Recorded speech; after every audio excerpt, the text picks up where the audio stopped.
That's our new intro. Yeah, we got a new intro. I'm trying out some new software. I think we are live. We should see Man, comments pop up here. Trying something fancy. So I believe we are live. I'm gonna double check on the Facebook. dude, I felt like we were at a techno club right now, bro. I was ready. Yes. Dude, Yes, we are live. I hit some glow sticks. So welcome to the 195th episode of Gorilla Radio. So I think you should be able to see the comments somewhere. I don't know where they are, but It's on the right on mine. Let's see. okay. I'll comment on and see if we get one come up. Okay. And I can even highlight them now. So yeah, this is fancy. We're gonna test this out and see if we can see how the brackets look. So when we go over brackets for next week, I guess the next week's semi-state. Oh yeah, there we go. And I get it on the other side too. Now I'm gonna be real off today. I'm not gonna be able to watch any of this show. Yeah, it's go good. This is gonna be a 6-hour show right now. Of you just reading the comments. Oh, great. Okay. We're going back the other way. Yeah. Long time listener, first time caller. Go ahead and go. Yes. So yeah, we are going to. I can actually reply to comments here too. So that's actually kind of nice. So we're gonna see how this works. Paid for it for a month and seeing if it's gonna work. And if it works, it does well with showing brackets and other things. We are going to maybe try it for another month. All right. I won't pay for it, right? Because we're gonna be off the air. Make it 10. So make it 10 what? Comments? I don't know. So anyway, sectional happened last week. Got all the rankings out in short time. I know I was watching you update things and okay. It was nerve wracking. I seen you following along. I was like, oh shit. And I was like, oh heck. I was turning it all around. Because man, there was some stuff and you're trying to figure out wins and losses and so yeah. 10 hours. Dude, I could make this 10 hours. Let's go drag this thing out. We've done the 3 hour plus ones, and it's oh man. So yeah, we the rankings, quick turnaround when you get all the brackets and get all the rosters, make sure everyone's in the right weight classes, and then make sure no one's sneaking through the cracks at 35-0 and whoa, who's this kid? So a lot of quick work, but luckily, thank you to the people that did get us brackets on Thursday. Did help iron out some things and give us a little bit of a head start. And as a heads up, if you have any spelling names or spelling issues or anything, grade issues on profiles, please tell me. Because I noticed, I think a couple of them are spelled incorrectly. A couple are not. I know that they are not spelled incorrectly. One of the Indiana Matt. You guys want to pull back the screen, pull back the curtain a little bit. I just throw names in the spreadsheet, and Joe has to go through and double check the spelling, and I give names and all kinds of nonsense. So if your kid's name spelled wrong, it's probably me. Mike did not win any spelling bees at Calumet High School or Batavia Middle School, anywhere. I didn't want to spell it bee my whole life. I was first out. First out. Spell cat. With a K or what? Yeah, no. So if your kid's name spelled wrong, that's probably on me. I usually try to check to make sure. Well, I have to usually search for their grade, so I'll double check. But yeah, that's and I don't add grades, and sometimes I have the wrong schools, and so that happens. Yeah. So thanks, Eric. And I am winning life right now. I feel like it. Yeah. Yep. You got Super Bowl squares. You get them all sold. I'm down to a couple, but Eric bought 2 from me. That's my dude. Shout out to my guy that's gonna give him another another spot on the state show. Give him a couple minutes on the mic. Yeah, we got to start. We got some ideas of to possibly have a Friday night show, so we might have to kind of explore that. I was thinking about that the other day because this week's going to be kind of busy, or a little less busy, I guess. So I can probably maybe start seeing if we can have one. We had a couple ideas from some people, so after the round, because it gets over 8-ish. I think so. I mean, Yeah. I feel like that. It feels like it's a long day, but now that they have the split session, it's not as bad. Yeah. Yeah, dude. Thanks, man. So this is gonna get me all messed up, Jason. Hey, bro, I got you. My daughter did sign her commitment letter on Tuesday. It was a pretty big showing. It was pretty exciting. Do I So need to hide this from? maybe. There. No, it's still on there. I get Oh, the oh. so I think that was pretty cool. We had about probably about 40 people came out, Oh, wow. which is cool. It was a lot of our teammates travel in high school, family, old coaches. So it was really cool. Nice. So she's winning in life. I think sometimes being a good athlete's pretty good, but sometimes I think she's a really good person, and I think like her teammates like her, which is pretty good. Yeah, so we will I'll start working on that tomorrow, see if we can find a good find a venue. I think we got a hint on a couple places that are within walking distance of the venue, so we can go there, and I think it actually might be close to our hotel too. So I like that idea. So I have to run a bunch of gear and stuff around. So. It was a really cool show last year, and I think if we can get it that Friday night, right after like obviously some people are going to be out doing their thing, right? Yeah. But it'll be cool because I think that was like an awesome to get everybody in there. I got a recommendation from one of the fans to have it at Tiki Bobby Joe's.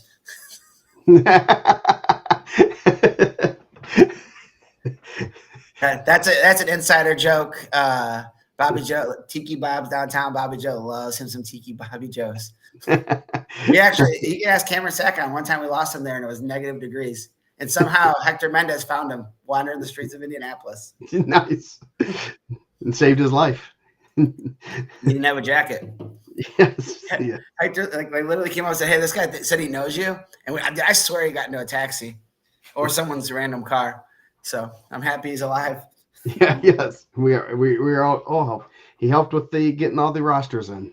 Got them all into the spreadsheet and everything with about 15 minutes, which is pretty impressive. So good stuff. So yeah, sectional, got the rankings out.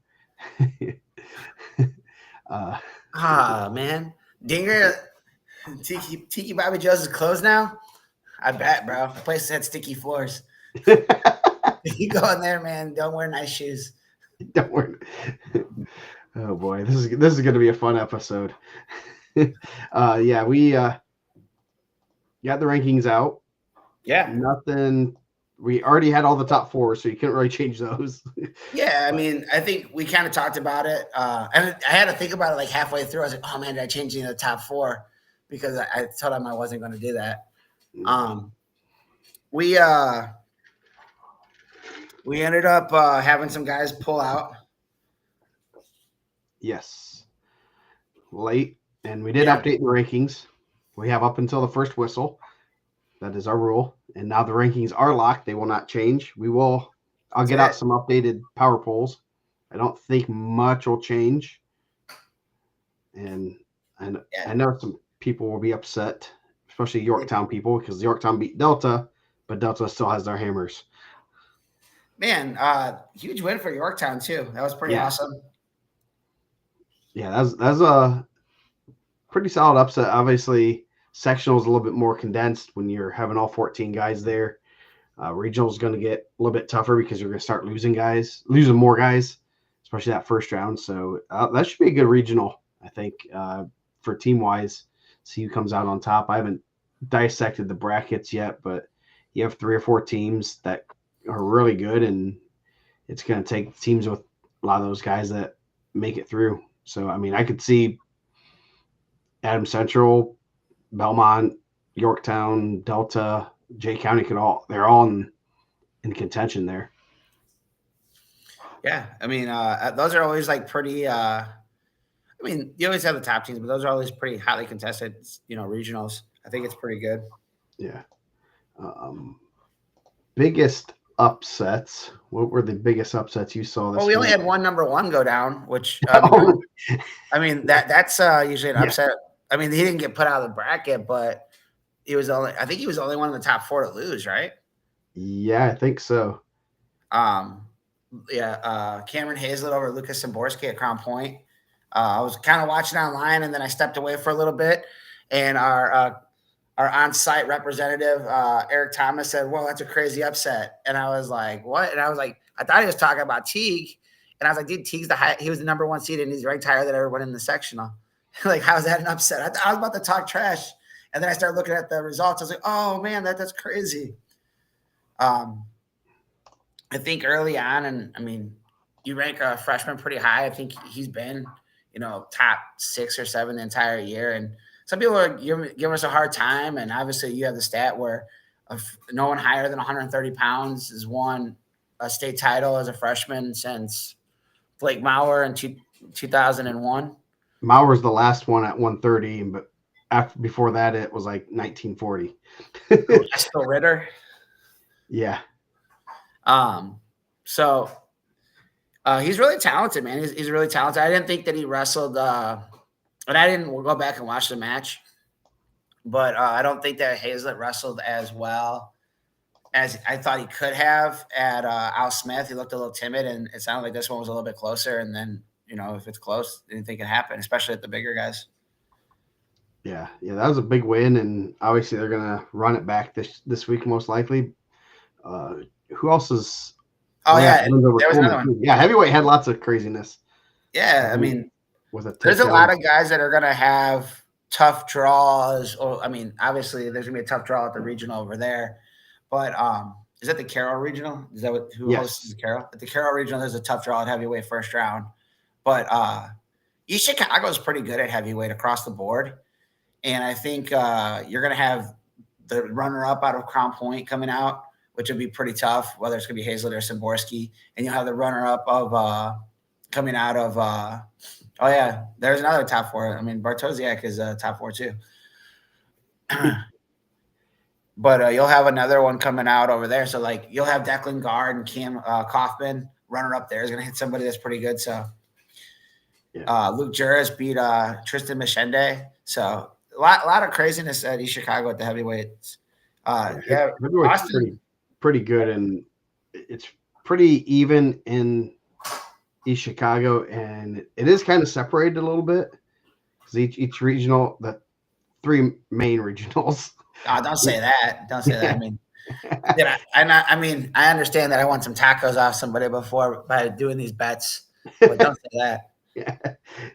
Well, the 3 tougher regionals, they all have 2 pretty solid heavyweights. So the draws are going to be fun. I don't know when I'm getting them, if we'll get them, when we'll get them, how we'll get them. We'll find out. Yeah, that Austin Reedy match was really good too. Big win over Bartosiak. I think he ended up attacking him. Tough. I mean, it's a tough time. I mean, we kind of hit on a little bit last week with him losing his mom right before DAC, and I know that's pretty tough. Like, anytime you have a loss in the family, it's tough, especially so him going out there and wrestling at a high level. So, yeah, there's I'm pulling some of the results. Moses Stevenson over Bryce Doss, 5/3. Dude, the Jennings County sectional was. Oh yeah, they had some weight classes that were just ridiculous. Dude, shout out to Little B, huh? Man, we're kind of watching that, and then Dustin sent us the video before he went to the Royal Rumble. I thought he was going to be the number 30th entrant. I was kind of disappointed. The Indiana Matt intro didn't hit. That's why we had to change it. Yes. Yeah, that was a nuts. I'm bringing up the bracket because there's a couple brackets there that had some craziness in there. Let's see, Jennings, because you had 144 was just loaded. Yeah, have a day, Keegan Joaquim, right? He had a heck of a day. Come in as a 6 seed, ends up winning it. Went away with Caleb Cooper, Gabe Rose, and Cohen Long and Lane Kirshner, who are all state ranked. Yeah, and then he went in there and took care of business. Sounded like he was he was just on, man, hitting some big moves, putting people on their backs, putting them away. I mean, we know that Coach Chante is, he can coach in the tournament. He always gets guys through. Yeah, and that's huge for them to get that. That helped them win a regional or sectional title, and then Cooper and Kirshner, the 1 and 2 seeds, both didn't qualify. Yeah, Little B with a headlock at the end to go up and win. That's a pretty crazy result there. Yeah, so that he was 1-1 with Cooper. So yeah, that was a huge win, and that's one of the tougher regionals I've seen.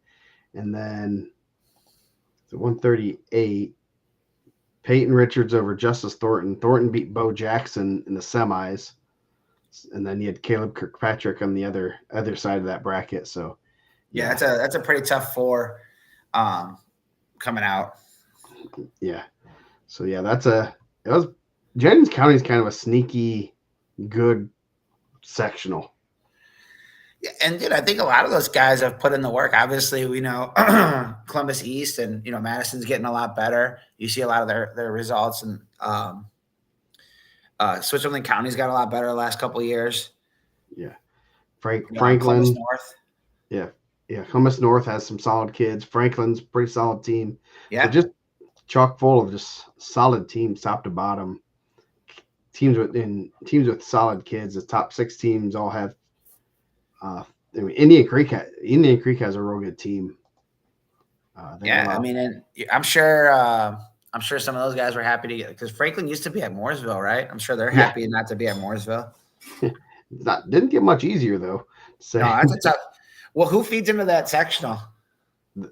It's Jeffersonville. Okay, so yeah, I mean, definitely a tough sectional. Mm-hmm. I mean, so yeah, that was a good one. The top 7 there are pretty good. I mean, I'm not as familiar with Seymour, Salem, West Washington, Southwestern, Scottsburg, or Easton Pekin. The Musketeers. Yeah. So kind of foreshadowing what we're ranking tonight. Yeah. Yes. Did a little research, and I did not know they're the Musketeers. Yep. I thought we were gonna satellite in Carl Hungus. Yes. They had 5 Musketeers this year, so they have expanded from 3. They only have 5 kids on their team. Yeah, they scored 0 points actually at sectional. Sometimes whenever I haven't seen a team before and they get a guy that stay 5, like guess what color their singlets are going to be. Yes. Sometimes that's another one. Honestly, I have it on the idea list of ranking singlets. What do you think? Man, it'd be tough. I might have to do that like after state. Yeah. Maybe state singlets. So I'd only narrow it down, and you can make sure we get some pictures. I know which one what my number 1 is, but I'm very biased. The gold cathedral singlet? No, that's one of my. That's definitely a top 5. It's pretty good. It's the Zubaz Carroll singlet. Yeah, that's it. That's weak.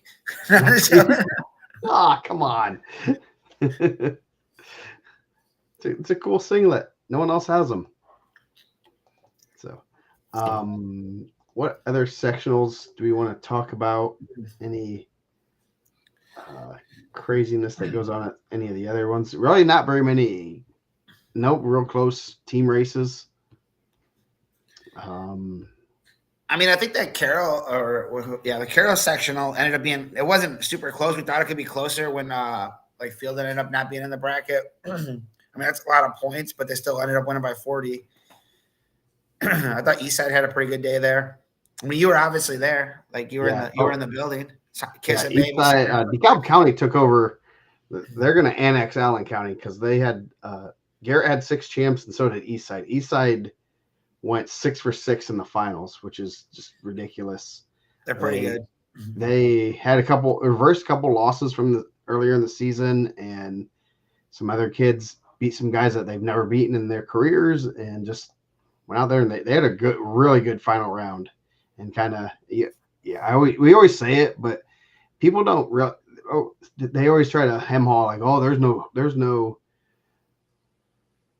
momentum in wrestling. Yes, there, especially in tournaments, there can be momentum. Those kids were wrestling, and they're like, I you mean, could not see it. sorry, not to like, but like you see the last year on the other way with Crown Point. Like once the thing started going sideways, like it looked like everything was falling apart, right?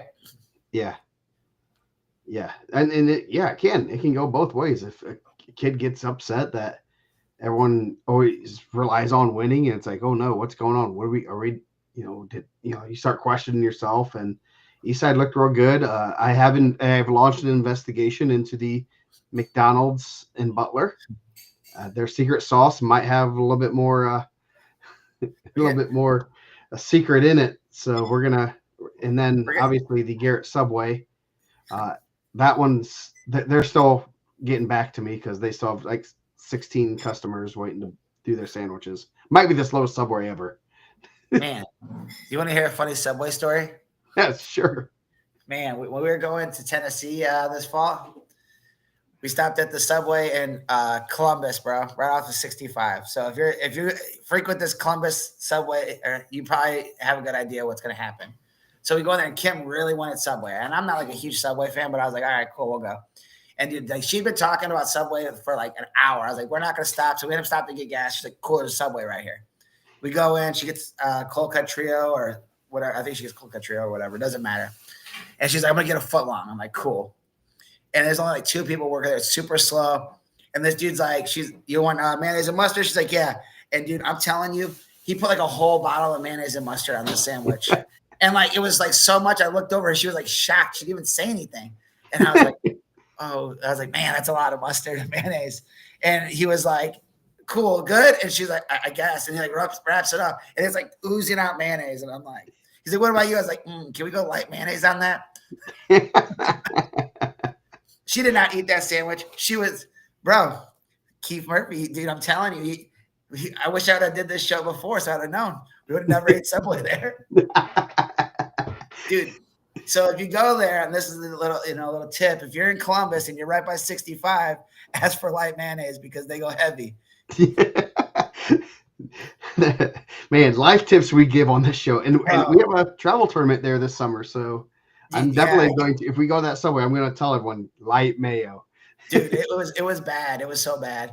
I got her a spoon, and she's like, I can't even eat this. Like, dude, I was in a tornado there one time. There was a tornado. One of the first years we did travel, they made us like go into a hotel lobby. Oh, nice. Yep, we did a lot of drinking. That's what you're going to be in the travel life. That's what you do at tournaments. I found out I knew how to use chopsticks, but I never used chopsticks before. It was pretty good.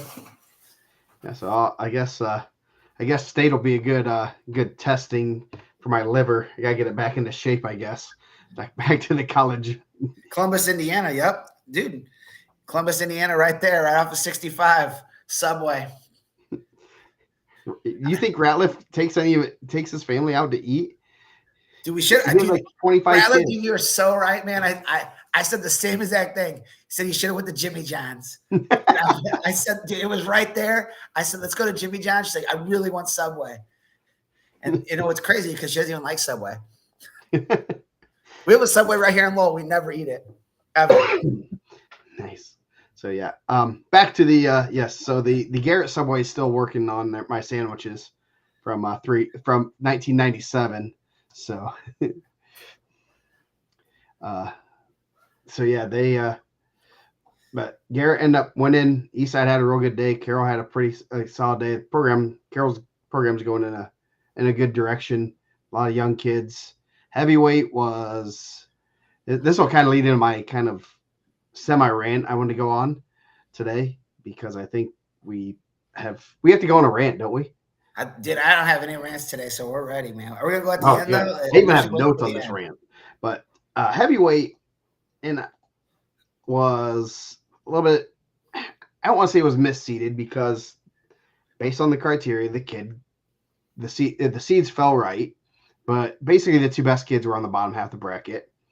And we all know how it feeds into the other regional has two really good guys, two top four guys, not bad, and then another guy that McGran. I don't know if he was in the final rankings. I know he was right on the cusp of them. He was. I have it in front. I can pull it up. But I If know Shannon Stanley's talking about the Lowell subway, I agree. I heard they had rats. No, I'm just joking. I never heard that. no, That's just Wrigley Field. I just really ouch. You like my hat? I gotta. No, that's a terrible hat, honestly. Where did you get that at? This is the kids club hat that I got at the Cubs convention. I thought I'd wear it tonight. It looks like the hat that Marty McFly got when he went back to into the actual future. It's like a nylon. It is like the weirdest hat in the world. Just figured I'd wear it. Yeah, Charles McGrant's number 25. Okay, so Grant's number 25, and then Reynolds is just outside the 25, and so is Lothamer, right? So Dude, I'm sorry, cat grabbed my finger. It scared me. That scared me for I didn't know what it was. I'm sorry. Go ahead. So Lothamer and Reynolds are just outside the top 25, right? Yeah. They're basically top 30, which you can make arguments for them all those guys. So you got 5 guys that are pretty good, and you had another guy that had the record. The day that he didn't wrestle, the day that they were at Carroll, Northrop was at Carroll, and Garrett was there also. Whatever it is, I don't, but he had a better record than the other two, and put those 2 guys on the same side. So you got first and third are basically the 2 best kids in the weight, and now one of them is going to have to draw into what would be the loser of a top 4 battle. So it's going to be. I mean, that semifinal match, everyone knew what was going down on that match. That was the championship match. And I think people focus too much on Wrestlebacks at semi-state when it's really a random draw. And there's too many missed seedings at sectional that I think we really need to focus on trying to get our best kids to regional or to semi-state from regional. And it really is not that much of it's 56 more matches, which is not that many. It's 4 matches each per weight. And then it's about 1.5 to 2 hours extra being in the gym. And regionals are always pretty quick days.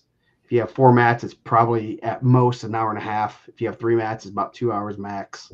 But I think we focus too much on semi-state and not realizing that we're not getting our best kids there, and it would be much easier to implement at regional than it is semi-state, because semi-state day is a long day.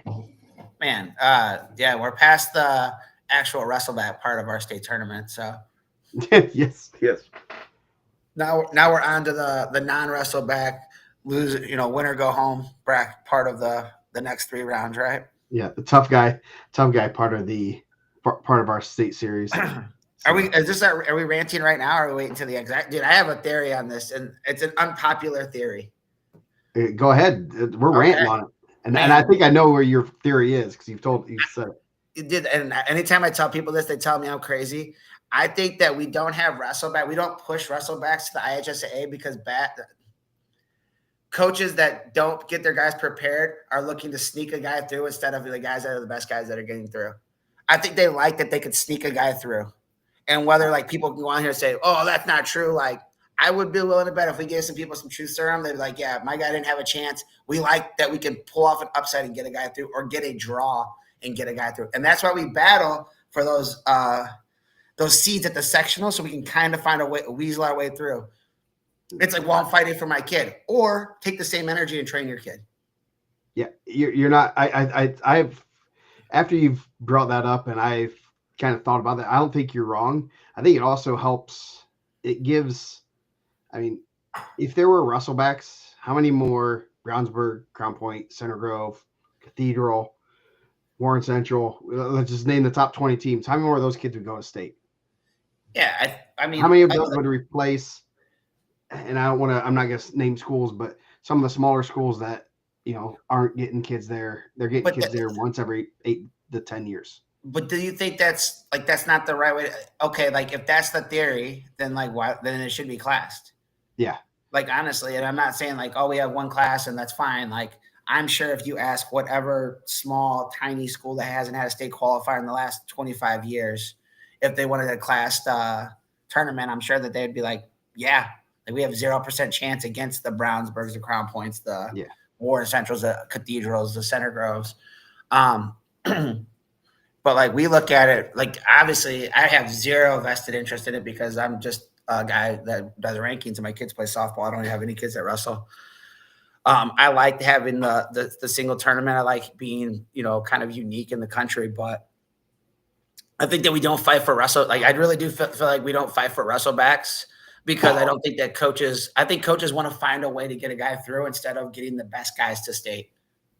Yeah, and it gives them more. They want the single class system, but they know that their best way to get a kid to state is, let's put it bluntly, sneaking a kid to state based on a draw, knowing that you have a 1 in 3. Hey, I got 1 in 3 chance of getting our good draw, and if I have 4 or 5 kids there, I have 4 or 5 chances to. I mean, if I have 6 kids there, I should get my 1 in 3 draw twice. Yeah, so I have 2 legitimate chances. Dude, I think that defeats the purpose of what like the argument is, right? Like, oh, we want the best kids there. Like, no, we don't. That's not true. Yeah.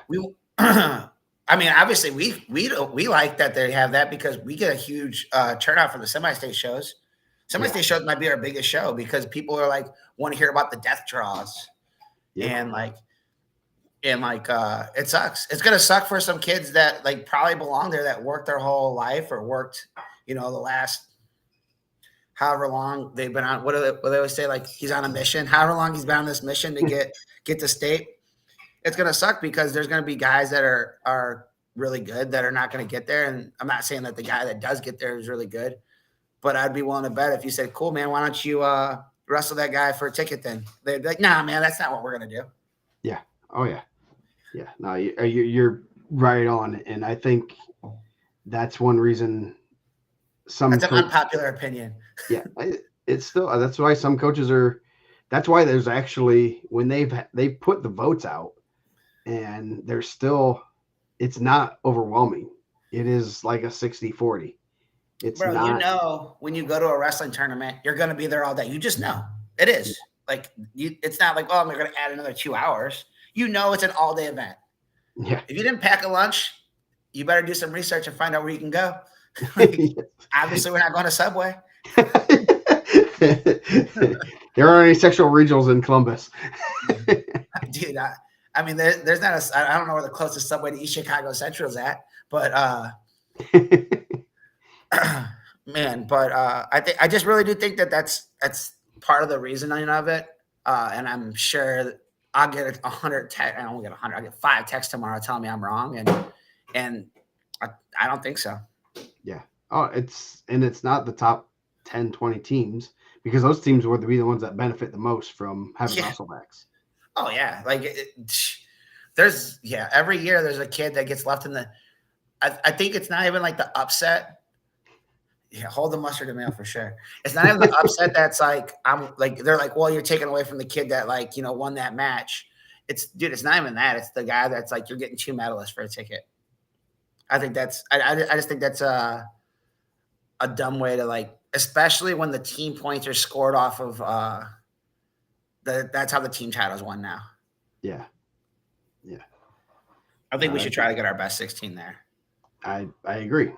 Especially everybody that trashes the ranking. Man, I was just telling my brother this too. Side note to this whole rant. Like everyone tells me all year long about how the rankings don't mean anything until a ranked wrestler loses, and then they're the first ones to text me and tell me how the rankings mean. Like, you didn't see that coming, right? Like, you just told me for 3 months that the rankings didn't mean anything. So why are you the first one to run the internet when the guy loses? Nice. Right? Hey. Uh-oh. That post, hey, if the number 1 wrestler gets put to the thing, right to the internet, the page is gonna melt down. Yeah, dude, that's ridiculous that those guys didn't get an opportunity to wrestle. Mike Morgan, the professor, dropping some knowledge. Yes. Yeah, he's that's just off the top of his head. Dude, even Bradbury and Josh Burge at Maryville, you have the returning state champ and the runner-up that year in the ticket round. Like, you're telling me Josh Burge wasn't a top guy? Like, you wouldn't want Josh Bridge there. And like the IHSA should be looking at that. They should look into like seeding this thing because now you're selling it for subscriptions. You're selling Yeah. the product. You want the best 28, 48 or 28 guys under the lights. Yeah, definitely. I mean that's one thing I still don't understand how. I don't understand how they don't seed the football finals, football sectional, because you lose half your teams the first week, you lose the other half, so you got a quarter of the teams left. They don't have anything to do on a Friday night, and if two best teams in the sectional are battling it out, that's going to help. Number one, that's going to help the host school, whoever's hosting it. There's going to the principals and ADs are the ones that are technically running the IHSA. They should be like, hey, I want more money from this because we're going to get concessions, we're going to get gate, we're going to get, everything else that goes along with hosting an event like that. And there's going to be a lot more people because now we have the two best teams there. So yeah, I don't know. There's a lot of nonsense that goes on in that. I just think that back to your like original point, I think that like now that we're past the wrestleback part of our state system, I just think it's like it's such a like a ridiculous thing. Yeah, and I think the regional ones would be easier to implement.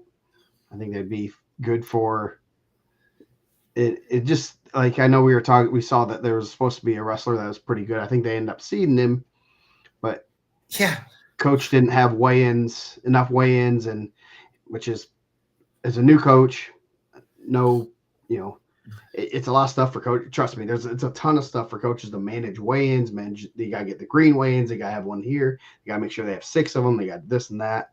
And the kid didn't have one of the weigh-ins that they needed, and they were told that they can't seed him. But I think the coaches said, no, we need to seed him, or that's going to screw up the rest of the state tournament for other people. And because then he would get drawn in. That's going to screw up that number 2 seed, 1 or 2 seed. He'll wrestle, and he'd wrestle in the first or second round. In the first round, so then that you're basically going to have 2 pretty good kids, 1 and a 3. Maybe you might knock someone out that kind of should have gone to regional, and there's just a trickle down effect of now that second place finisher in the other sectional thinks, hey, I did pretty well. I made it to the finals. Oh wait, I got the second best kid in that sectional because he wasn't put in the bracket properly. And I'm a meathead, bro. So like when I'm saying all that, like I'm also the first one that's like, oh, that's crazy upset. Look at this death roll. Let's go. Like, I'm also that guy too. So even though I'm calling for wrestlebacks, I'm also the first one that runs to the internet as soon as I see like the semi-state brackets I'm like a kid on Christmas. Yes. Like we should actually do like a live reveal. Like never let me see him, and then I'm like, oh wow, oh man, that's terrible. We keep wanting to do that. We never know when we're gonna get them in. That would be fun. Just a live reveal.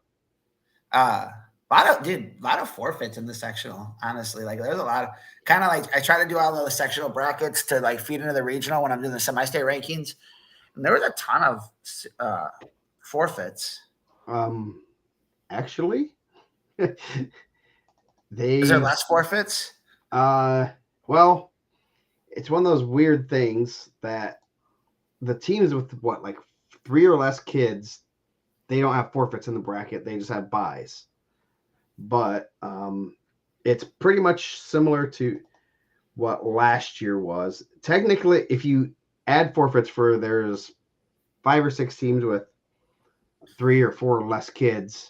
So that adds like 40 to 50 forfeits. There's 836 forfeits this year. It must have been like 600 of them must have been in the East Chicago semi-state. Yes, the East Chicago. Last year we had, if we don't add forfeits for those other teams, it's 767, 119 at 106 though. That means less than a third of the teams or less than 2/3 of the teams had a 106. Do you think it's just steroids in the food that everyone's getting bigger? Yeah. Steroids at the McDonald's and I think there was a forfeit that did make it to the regional at the Plymouth. There are 2 of them. There are 2, 106 from New Haven, and then there's one other one at Penn, right? Is it 113 at Penn or something? It might be. I'd have to look at the brackets, but last year Congratulations to that person. 761 forfeits. We in 2021, which was a funky year anyway. There were 1,100 forfeits. Think about that, like as like a just in general. There's a forfeit advancing to the regional, and Kirchner and Cooper are not going to be at a regional. Yes. That's crazy, right? Like that's just Yeah. mind blowing to me. I mean, obviously different areas, different things, but that's I don't know. That just doesn't seem fair. Yeah, 215 for at Pendleton. So yeah. Are they even listening though, bro? Yeah. So I do have the numbers. I have not released them yet, but I do have like a condensed version. We did have 1,000 in 2019 before the craziness of COVID. So we were trending up, and now we're hopefully plateauing. I don't really know if 700 some forfeits is good, but it's better than it's 400 less than what we had a couple years ago. So that's a good thing. Other than 119, it's crazy that 119 are at 106. Right, we programs. We probably got to pivot back to wrestling. We're getting off. We're getting all over the place. So. I thought the Crown Point sectional was decently closer than I thought. 275 to 311. Crown Point and Lowell. Hanover over 200 there also. I mean, past that, I think there's some smaller schools, but those three. I mean, not that Hanover is a big school, but a lot of good results there. I mean, obviously, I'm sure we'll talk about the Avon also, but a lot of state-ranked matchups in that one. Tyler Corals over Julian DeLuna. Julian DeLuna made it to rankings. Westfall champ. Verduzco and Strayer. Verduzco by Tech Fall, staying undefeated. Gavin Lewis. Gendris. I'm trying to think of any. LT Hawkins, Dalton Robson. A 3-0 sudden victory match. I don't know what happened to Hagedorn. I know Stevens was injured. That one was a surprise to me also for Tell City. Yep. Evan Stanley by Tech Fall in 350 over Sonny Sessa, rematch of Al Smith. Haney Newell over Dieter Gerst 1-0. I'm trying to see. I mean, we already talked about heavyweight. And then 215, the top four there. Aiden Abad over Austin Reading. Austin Reading over Jaden Bartozik, who was third. And then Mitch Krolakowski. I mean, that's just a brutal 215. He was undefeated. He came in and got 2 losses. That's for Wheeler. And then Hazlick, Simborski, Hunter Crabtree of North Newton. Also, Khalid Al-Azir, I think he got 25th. Took his first 2 losses of the season for Boone Grove. So yeah. Pretty tough sectional. Feed into the LaPorte regional or sectional. So yeah, the Crown Point. You bring New Prairie in there. New Prairie's pretty good. Yeah, you had Crown Point, Lowell, Hanover Central, then you're adding New Prairie. That's Valpo, Chesterton. It used to be Crown Point kind of versus the world there. Like they could probably run a duel Crown Point versus everybody else. I think it's going to be a little bit closer because obviously Lowell has some hammers, and then New Prairie has some hammers. They have some really good guys. And then Avon, some good results at Avon too. Brownsburg, pretty good at wrestling. 11 champs. Trayvon Ducking over Case Bridge. Chris Bridge, Kellen Sheff in the semis, pretty good match. 1-point match there. Bell over Eli Ogle. Was it Olgie? Ogle. Ogle and Riley in the semis there was pretty good. All 3 of those guys ranked top 10. Dickman over Gels, 10-0. That might be as close as in-state match this year. No, was like 4-2. Yeah. That'll be a rematch this week. Rio over Haynes. They're not loose. Zaransky over Lucas Day in the semis over there was a pretty good match. Zaransky made it in the semis or into the rankings. Jake Hockaday by fall. Obviously, Jake's pretty good at wrestling. The Alex Sinsley, that from Ben Davis. He's been on the watch list, like the bottom. I don't know what he did, but he's been on your rankings radar for a while. Yeah, we never clear out anyone that's on the watch list. If you're on the watch list, you're there till you graduate. Even if you're in the rankings or not. So there's some guys that have spent some time in purgatory, I guess. But I he's been in remember that there. name. I never had a grade or profile for him. So hopefully he wins so I can get a profile for him. And I was like, I'm just gonna wait to see if he cracks Well, the rankings, and he never did. where's he at? Tinsley is a 432. Yeah, he's gonna have Goss.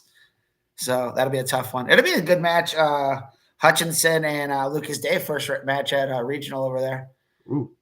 Yeah, that'll be a tough one. And then I think there was another real tough one early on there too. Braylon Reynolds over Chef by Major.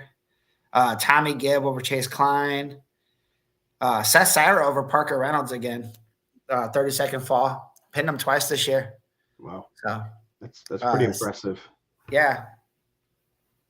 And that's not gonna be a good, because those in 150, isn't there a death draw in there somewhere?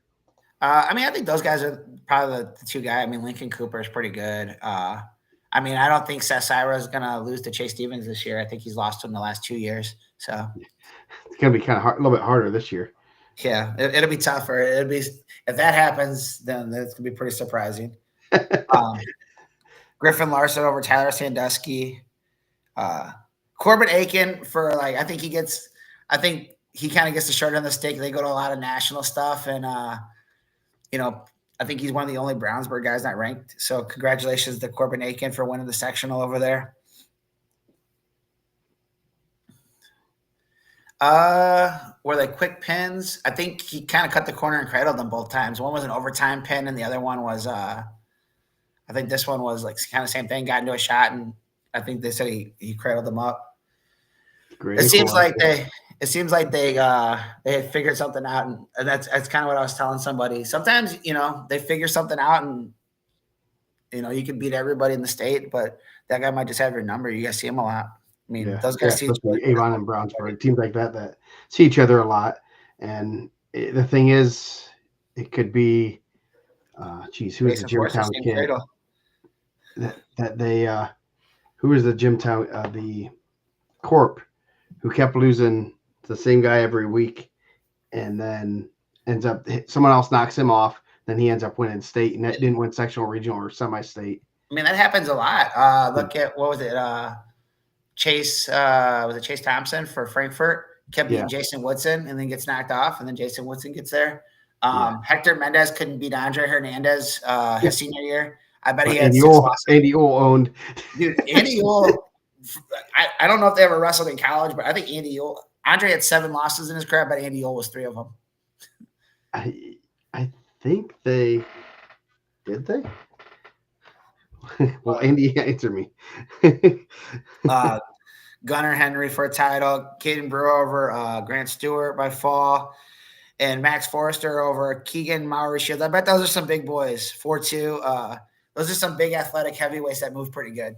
So I think the South Putnam kid, he's been in the rankings. I think that's his second. Yep, 19-2. Kind of a sleeper. I think that people will be surprised. Yeah. So I thought that was a pretty good one. Yeah, and now they feed into the Mooresville Regional. Dude, Mooresville semi-state, that thing's brutal. Because now you're adding Center Grove, Monrovia. Pretty tough. I mean, overall. I mean, you're going to have – you got a lot of Center Grove over there. Daniel Brown over Gavin Ash by Tech Fall, which is pretty surprising. Let's see who answers me. Thrasher, Royce Malone over David Bowman. I bet they probably had some matches in the room last year. Dominic Brown over Isaac Ash. That's a pretty good matchup right there. Isaac Ash was a semifinalist last year. Eddie Goss, Charles Hutchinson, Chuck, 10-0. I mean, that's gonna be a tough first round matchup. Hutchinson and Day. Yeah. Marcus Malone over Lucas Caldwell. I seen Lucas Caldwell just got his 100th win. I like that post on the board. Yeah, that was a good one. I like seeing those other ones in there, and it's kind of neat to see some of the kids that are getting. It takes a lot to get 100 wins. So congrats to those guys. You got to be healthy for 4 years and be varsity. And some places that's hard to do. I mean, some of those guys are getting 100 wins in 3 years. I mean, I don't know if that's that anymore. I mean, back in the day, not as much now. But Hornsby over Jewell, Breedlove, Stitz over Carter Hutchinson, Vanderloo Garen over Evan Hamlin of Martinsville. That's a pretty good final there. Vanderloo Garen by Tech Fall. Weems, he's pretty good. I bet. I didn't look at the bracket. He had a 42-second fall. I bet he had a couple pins on the day. I bet he cradled him. I bet he got some cradles. Noah Sumner over Braxton Lewis. Camden Williams. I actually thought Camden Williams looked really good at the Trikoff. He wrestled Jaden Barzik there. I don't think his record was really. He's a sophomore, 24-13. Beat Ben Lowe in the finals there. Dayton Mink was in there. Ezra Frederick. I think those are all guys that have been in the rankings. Camden Williams on the watch list that never made in the rankings, but was a guy I was kind of impressed with.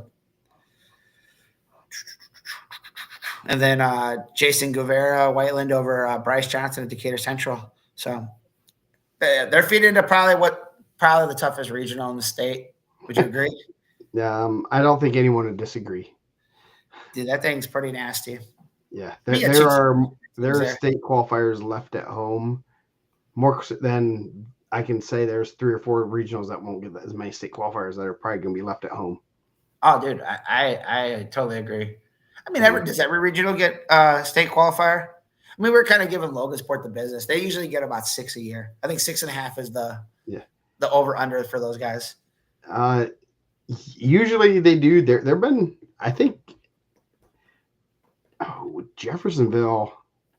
I think they almost got shut out a few years ago, and it was like 3 or 4 that they got through, something like that. And I think they were all like Columbus East guys. Sorry, Ratliff.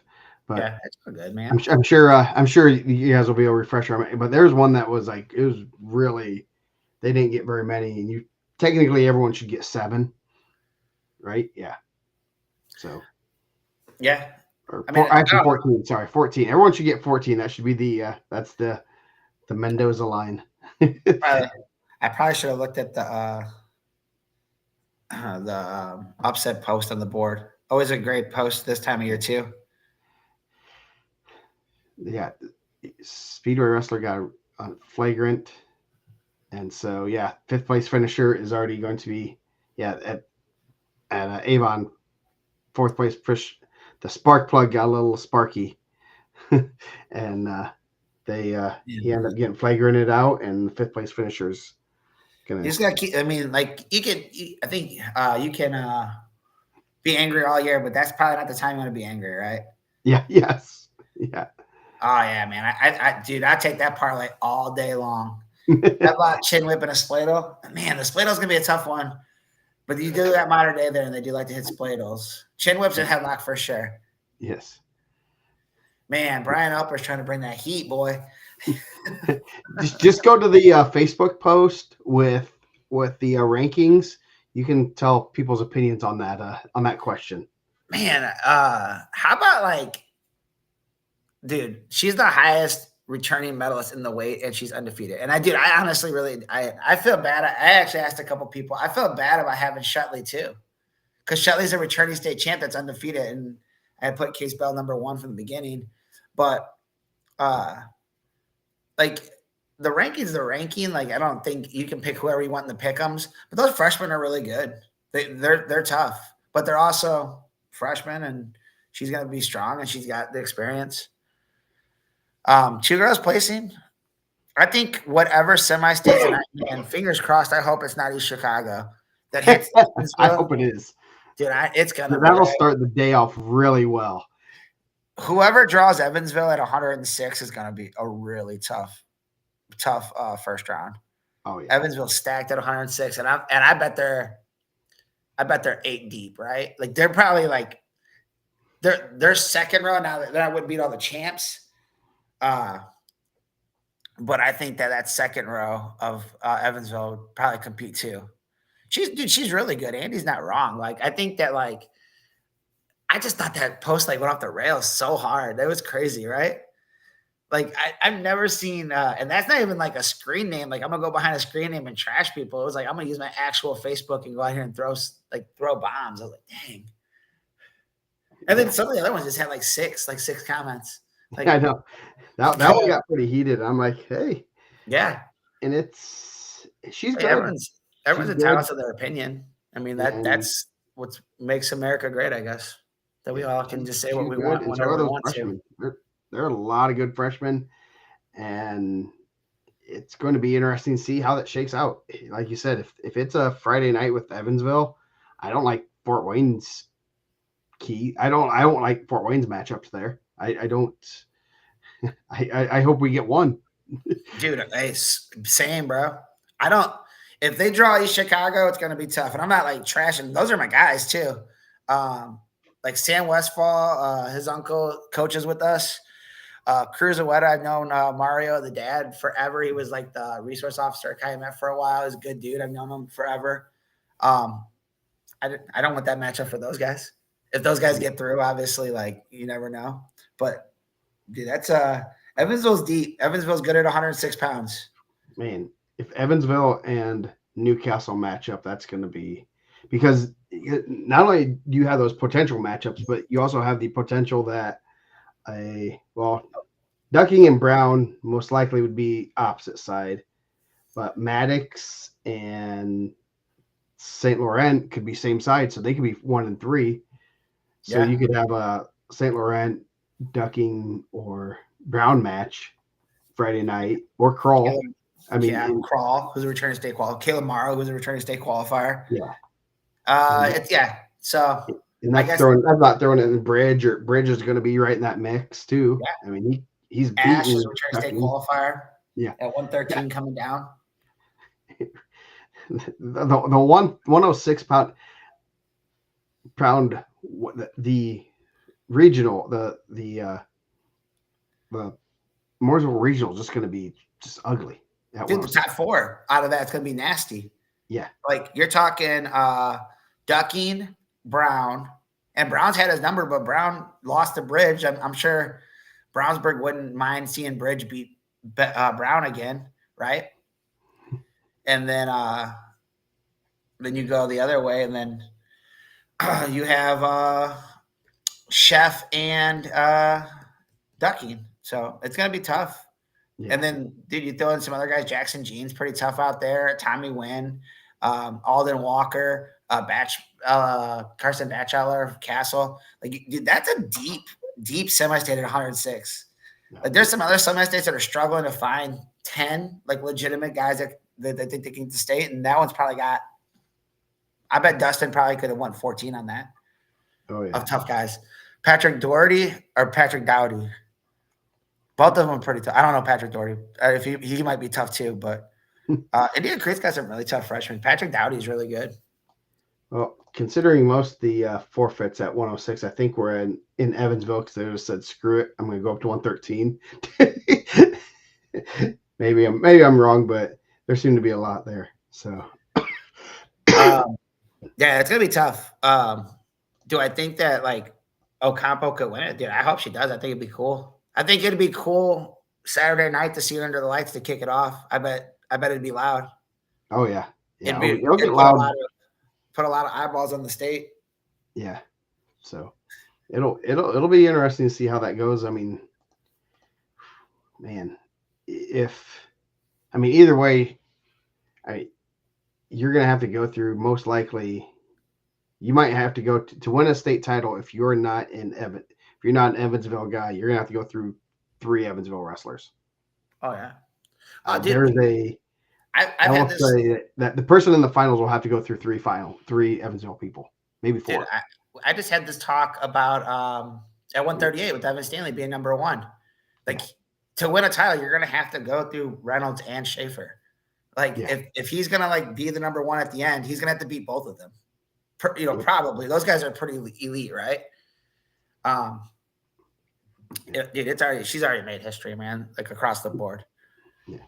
Like I was doing the rankings when Kayla Miracle was there, and I ranked her, and I remember we caught some smoke, and she wasn't even very high. I think she was like 17, and I think she was 14.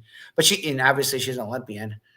And people were giving us a hard time then. Like I think after Ironman, we were getting a hard time about Ocampo being number 1. That we should have just automatically moved Ducking to number 1. And I said, let's give it a week. They wrestle Avon this week. And then he ended up losing. And I was like, yeah, obviously if you're a national guy and you're in the semis at Ironman, that's all you see. But, we do a pretty good job here. We're not Sports Illustrated doing state rankings. Yeah. Yes. Shots at him, right? Yeah. Yeah, so it should be interesting. Could we beat an attendance record? I don't know exactly what the record is. It's like the takedown record. I hope we do. I hope we pack the place for 3 sessions and it's loud and people are excited to be there. Hopefully. And then they come to our after show Friday night and hear us, get crazy, and we could put parents on the mic again. Yeah. Dave, you can come on and get on the mic and talk all about Rutgers. I know it was a sad day because Bo axed them from the list. Man. He axed the Rizzler was there on Bo night, and the Rizzler has no. Isn't it crazy? Like, and dude, I'm not. Dude, we get a lot of parent talk, right? And they tough talk, and they would always tell us, "Well, I'll say whatever." And then when they got that mic in their hand, it gets a lot more like PC. Like, oh yeah, we've on some teams with them. They're pretty good, nice family. No, give me them emails, bro. Like, tell me how that kid was soft again. According to the receipts I have. Oh, dude, I keep all of them, man. I keep every message. You see my inbox? Yes. Dude, I keep every message, and then I always go back. I love to go back. I'm like, hey, man, great job. You were gonna pin that kid though, right? See what had happened was, yeah, emails, everything. Yes. Even the sad ones. Even the sad, yes. Sad emails. The NCAA Dear Wrestling message board post. Yeah. So. Dear, man, that's the other one. Like when you see like a ticket round match, and you're like, oh man, we're getting that like Dear NCAA, Dear Wrestling, Dear Indiana Wrestling. It's been real. It's been real. Peace out. Yeah. I want to see that one. Thanks, guys. Peace out. Yeah. Just get that kid fading. Yeah. So, did you really take off gifts on the board? No. What kind of world are we living in? I didn't take off any gifts. Oh, okay. I thought that's what I seen. I was just glanced. I was working hard today, man. Did someone saying that there's no gifts? No, I didn't. I just seen that I just glanced at it. I don't know, but I just didn't make sure we're not living in a dictatorship here. No, everyone can still do gifts. What, as far as I know, unless something changed it, because I did do an update the other day. So maybe I just read something wrong. All right. So, any other sectionals we want to talk about? Any other upsets? Hey man, we're taking any callers in here if you guys want to go. Okay. Well, what we are going to rank today. Let's see if I can switch this. Oh, that looks nice. That does. That's pretty nice. Yeah. So we are going to rank Indiana high school mascots, and they have to have a wrestling team. Man, and you can only name them if you can name their last state champion. I'm just kidding. Oh man, they had to have a state champion. No, I'm just kidding. Dang, that'd be tough. So some of these teams barely got wrestling teams right now. No, I'm just joking. So, do you want to go first, or do you want me to go first? You can go. I'll go first. I can go first. Okay. My number 5, near and dear to the heart. We're going Andrean, the Fighting 59ers. I don't know. I think they got 2 kids to the regional. They're the Fighting 59ers because we're at 5959 Broadway. Nice. So right behind Strack and Van Sil. That's very unique. So, man, my top 4 I like, but I'm trying to figure out. I got about 7 on this list. Yeah, I have like 15. I'm gonna go the Northfield Norsemen. That's a good one. I like it. Norseman, they're men. I'm gonna pretty. My number 4. I didn't tell you this one. I kept this one out the books for you. It's one that I'm always confused about all the time when I see it. Like they used to be at the semi-state a little bit more prevalent. They used to have an NCAA. I believe he was All-American or champ was their coach. the Logansport Berries. Oh, yep. And their mascot's Felix the cat for some reason. But I did look it up, so I had to know. In the 1920s, that's the berries was a popular expression that meant something was the best. So the expression inspired the Logansport to be the berries. Felix the cat was the first mascot in the state of Indiana for high school sports. Interesting. Was Pataxel an NCAA champ for them? He was a coach, Frank. Yeah, I think usually that or an All-American, but yeah. So fake student turned mascot. At least he wasn't a mascot turned student. My number 4, the Speedway Spark Plugs. Man, I like that one. I didn't even know they were spark plugs until I started reading it, so I couldn't put them on my list because they weren't one of my favorites. But that's an awesome name. Yeah, they are literally in Speedway, Indiana, by the Speedway. So the spark plugs. That's a India has some really cool. I think India has some very unique I mascot forgot. names. Shout out to my boy Nate Spangle on his TikTok channel. I think we're stealing some of his content right now, but that's all right.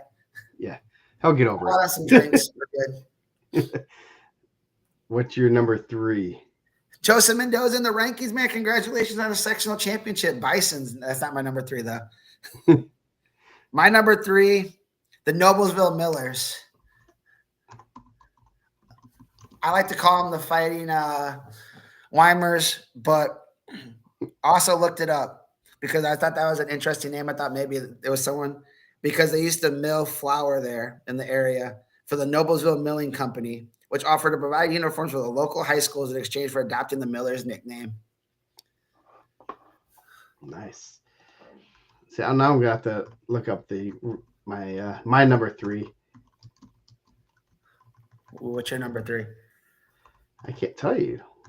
Wait, I want to make sure I might have it on here. I might have the information I already got for you. Okay, so it's not nothing in the area, but the Frankfurt hot dogs. Elijah Anthony. There we go. And dude, shout out. We had 2 Frankfurt. When's the last time we had 2 Frankfurt references in a show? Josh Burge and Elijah Anthony. Come on, man. We'll have to go through the archives. Man, I got a couple there. So I got 2 more, and there's 2 I really like. There's 5 I like, but there's 2. So my number 3 or my number 2 is gonna be the Jimtown Jimmies.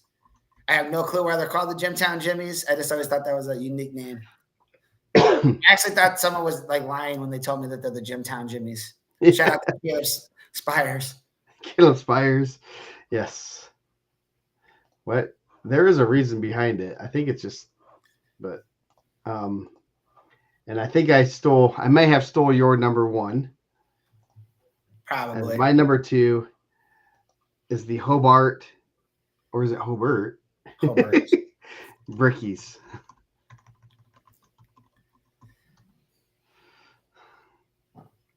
Yeah, that's my number 1, Hobart Brickies. The Hobart Brickies.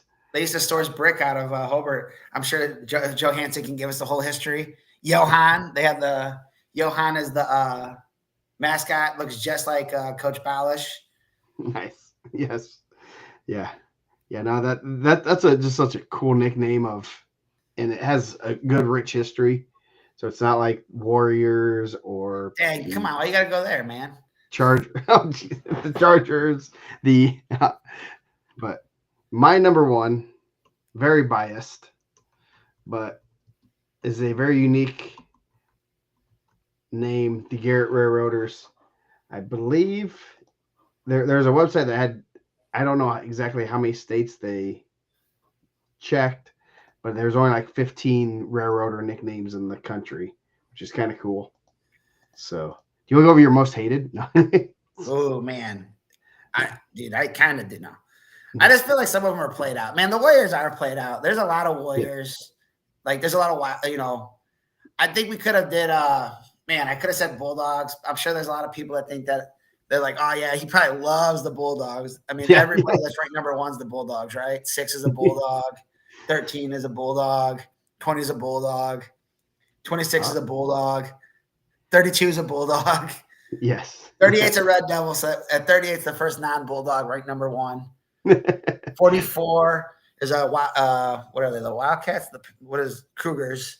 50 is a bulldog. Yeah. So the caveman. Yes, that is a good. That is a good nickname. I do like that. I mean, they did use Brad Harper for the statue and everything. So here's my honorable mention list. You ready? Yep. So I had these, the Martinsville Artesians. I thought that's a pretty cool name. I always thought that was pretty good.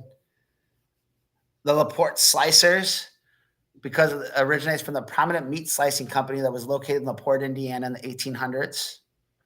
And the River Forest Ingots.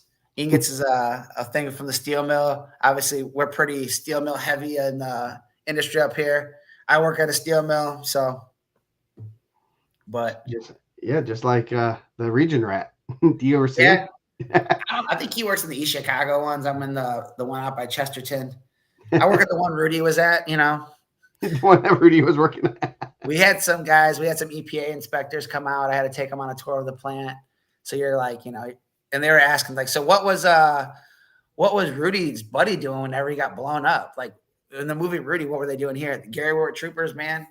Gary Wirt, RIP. Yes. I had the other ones I had were the Vincent's Lincoln Alice's. Yeah. Yep. That was a crazy one too. I saw that.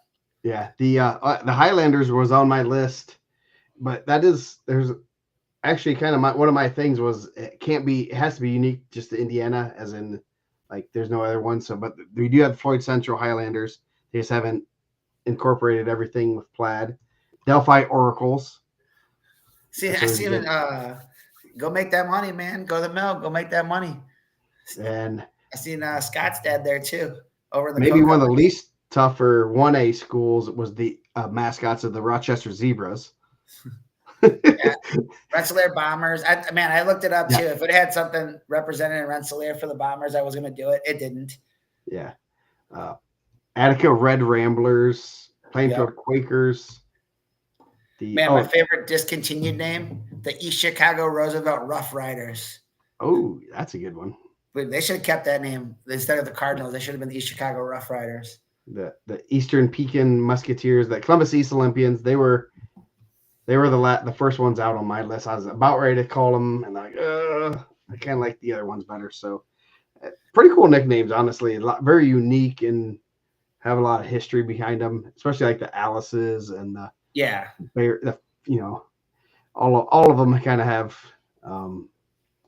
cool reasons. Yeah, Salem Lions. There was a lot that I thought. There was even some that I didn't even know. I thought you were gonna go Carroll Superchargers. That's a pretty good one.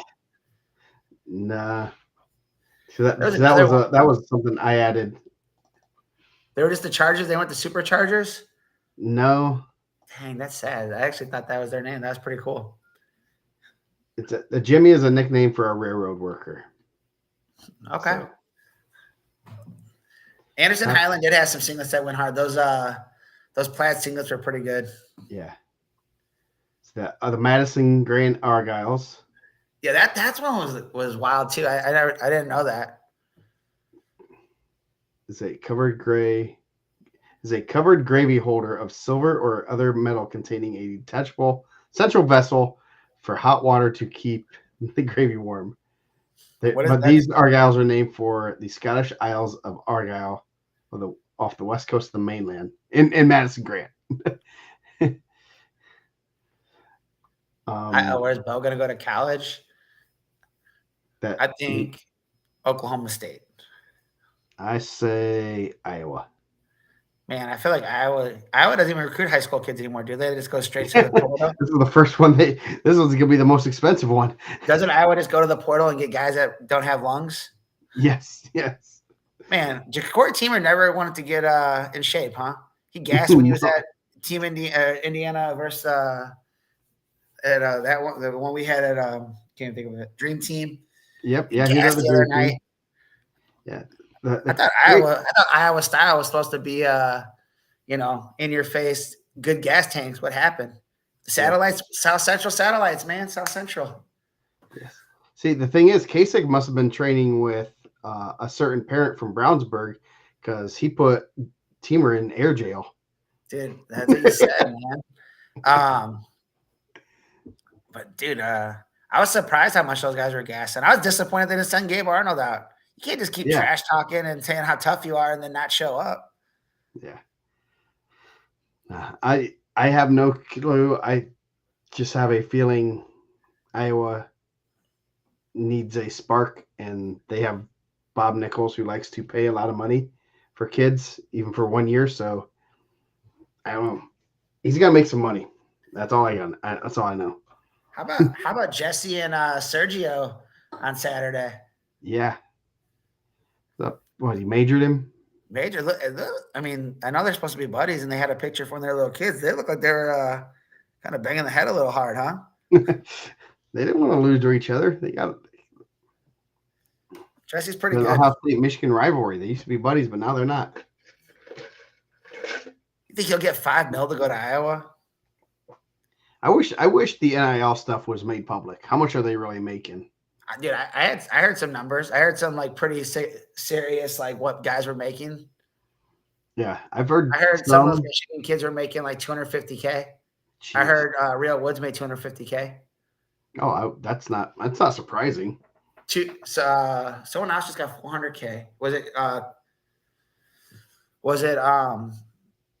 Strachey got $400K to come back?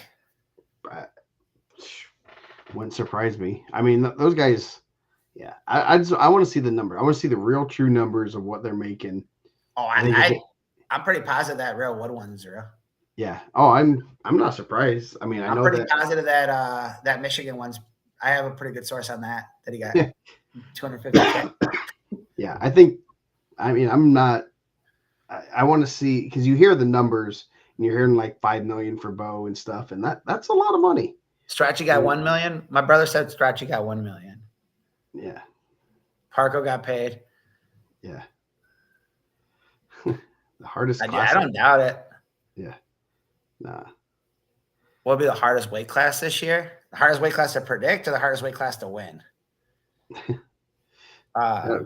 on how you want to say the hardest weight class to win. Like, I'd say 132 is the hardest to win if you're not one of the top two guys. Yeah. Yeah. I mean, you can say 120. 120 is pretty good. Yeah. Yeah. Someone's claiming 5 million. I don't know. Anyway, what bracket do we want to go over? Some brackets? Pull them up, man. Let's go. Okay. Which one do we have? Oh, we have Mooresville. First one up. Yeah. I think, what was his name? No, not no. What was the dude from Minnesota that went to the 33? Nagao. He did get some money to go hang out and just watch wrestling. Yeah. So, oops. Can I not? How do we do this one? Put the Everlay back up there. So 106. As we said, we got Case Bridge, Luke Merchant. How about that one out the bat? Woo! Gavin Ash. Woo! There goes a state-ranked wrestler. First state-ranked wrestler to be first top 15. So that should be a good one. I need to fix this. This needs to. Yeah, that's gonna be tough. That's gonna be real tough. That Gavin, is it Gavin? I can't really see. I think it's Gavin. Gavin Ash and Kellen Sheff would be really, really good right off the bat. Mm-hmm. Yeah. And then the winner gets, I'm not gonna like say that Ducking's unbeatable. Maybe the Cascade kid can get him, but that'd be a tough one. That's just a tough regional overall at 106. Yeah, you have two pretty good guys are going to be left at home. 113. Definitely need to fix these up a little bit. Thrasher, Blevins, you got Eli Ogle. Dylan Waters, we went over the Jennings County sectional, man. You gotta get that was the first thing we talked about. Yeah. So no big first round matchups there. My brother just texted me, and we actually heard that straightforward too. That when Ramos beat Spencer Lee, would he get offered $500K before he even got out of the building? Yeah, $500K before he left the building. from a prominent college. He declined it. Yeah. We had a pretty good source on that too. Yeah. Yeah. So I need to figure out how to get this in there. I can't move that. I can't move it. Ah. Did you just put on the randomizer and it came up as Mooresville? No, I already had that loaded up. I was like, dude, that's wild. There we go. AI is listening to us. Yeah. So hold on a second. Let me go back to this one and let me just bring up more. Crap. All right, we'll go back to that one. I got it old school. I got it on my phone. Okay. 113. Justice Thrasher, Sam Blanco. Sam Blanco looked really good at Team State. That'd be an interesting first round match. But Justice Thrasher obviously looked good at Team State too. 31-4, 22-13. I don't have the rankings on this one. Case Bell, Kyle Riley. I think that Mooresville sectional probably, or Avon sectional probably take a lot of those ones. 120, Revan Dickman, 17-1. Man, looking at the rankings when I was like moving them around, Bachman did work at 120 in Indiana, right? Yeah. He beat Dickman. He beat Lewis, and he beat Malone. Yeah. He took out. He's taking out some Indiana guys. Mike Skaggs, if you got 500K, you'd still be going to work in them doubles. Come on, stop it. Those guys stack, dude. Those hourly guys stack paper, and then they still always get them to come back. Bowman and Chase Kilgore Speedway, Gels and Malone on the bottom half. I'm just trying to go fast. I'm not trying to be disrespectful to anybody. If you're a kid that I didn't name and you're gonna pull out the upset, go and throw it in the comments. I'll recognize it. There we go. There we go. That's a little bit better. Let's see if I can. Landon Haynes and Kai Beasley. Kai Beasley's had some good wins in his career. That's a tough first round matchup. Same, dude. That's what I'm thinking. 500K, 50-50. Let's go. Jack Ward, Gavin Ash, Jackson Fromm, and Nate Rio. Nate Rio's only lost to Gavin Gendris. Could possibly get Landon Haynes, Dom Brown rematch in the semis over there. 32. We got a undefeated returning state champion. Yeah, it might be his first state title that's undefeated. No, he was undefeated his freshman year, wasn't he? I believe so. Man, you're gonna have a tough one. Right after like that one, Lucas Day, 30-2, Tri West Jr. and Charlie Hutchinson, Chuck Cascade, 32-3. That's gonna be a good match. Yeah, that's gonna be a real good match. Zaransky and Zaransky 17-11. Don't let those 11 losses fool you, man. He's really tough. I think he's kind of adjusting. I think he's a little undersized, but obviously you're in that room. 120 is kind of full. 26 is pretty full. You just got to get in. Sometimes you got to cut weight to get in. Sometimes you got to gain weight to get in, right? There we go. Yeah. So, hey, they have a tough lineup. So, yeah. Goss, Tinsley. Is Tinsley only a sophomore? That's what it says on the brackets. How did I have that guy on the watch list when he was in 6th grade? I don't know. Foreshadowing. Let's see. Marcus Malone. Shout out to Marcus Malone getting us regional dub or sectional dub, right? Yeah. Guy I had ranked at 113 in the preseason. I believe he wrestled like 120 at preseason nationals. Yeah. Now he's up to 138. Quentin Chef Keegan Murray. Greenwood always has a bunch, guys that get a bunch of wins. Braylon Reynolds, Nate Day, Lucas Caldwell. A good one. Braylon Reynolds pretty good. Yeah. Yes, he is. Tommy Gibbs, Peyton Hornsby, possible final there, 2-4.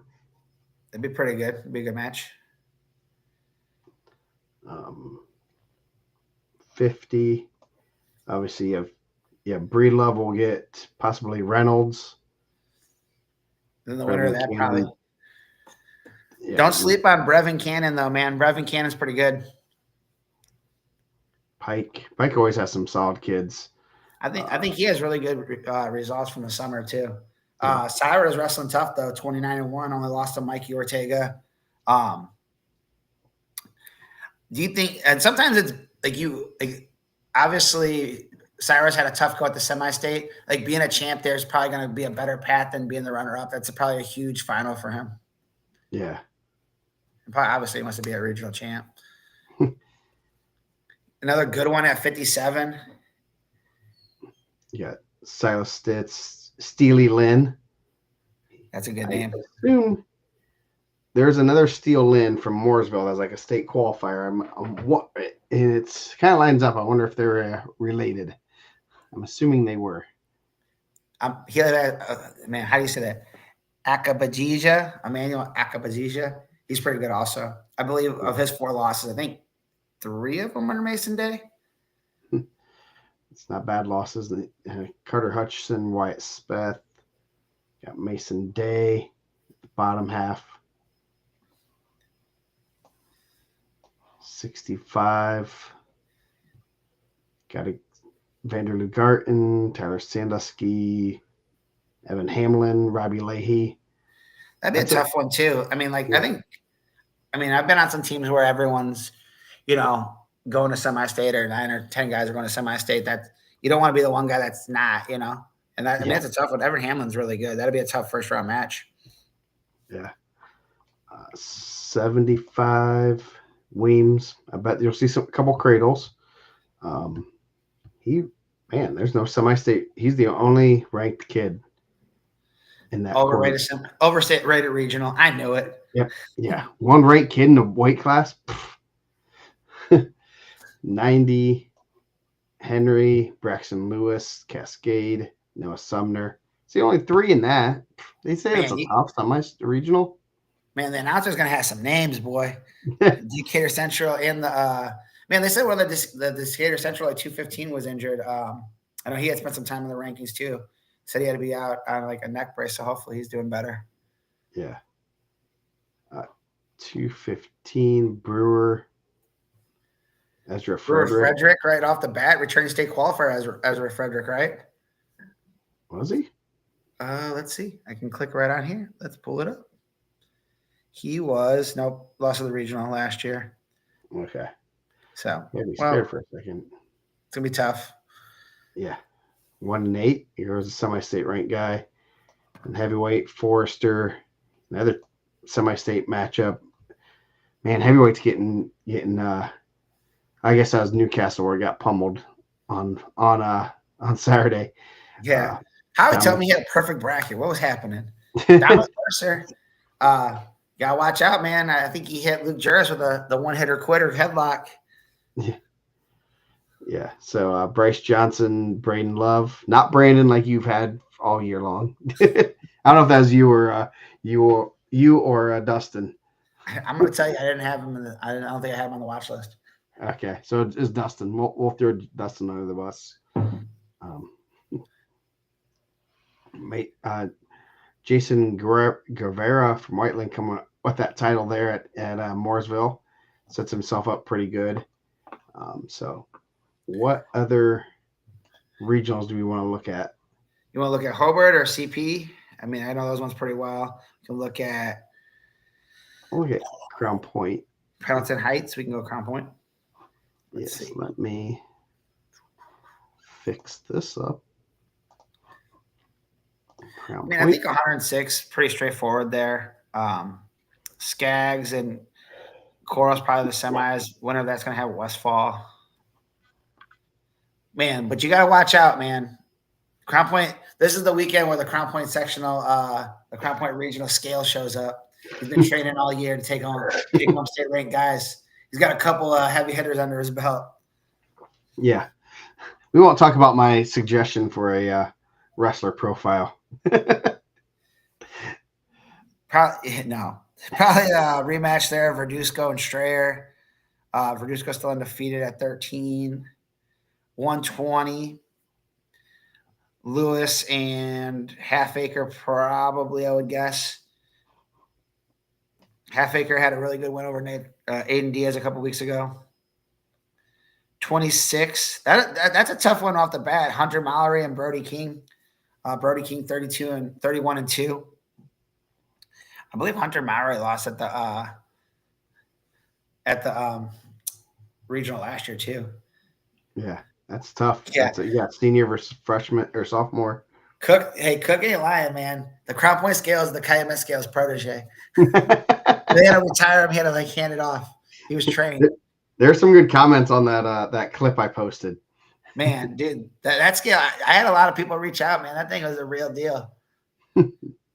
If you ever had to step on that scale, they'll tell you that thing was about the most accurate scale in the universe. whoever got that scale balanced, game changer. Yeah. 32, LT Hawkins, Porter Ivankovic and Dalton Robson could be a pretty good semifinal match, and then probably Robson and Hawkins again. Probably, I mean, both those guys wrestle pretty tight. Yeah.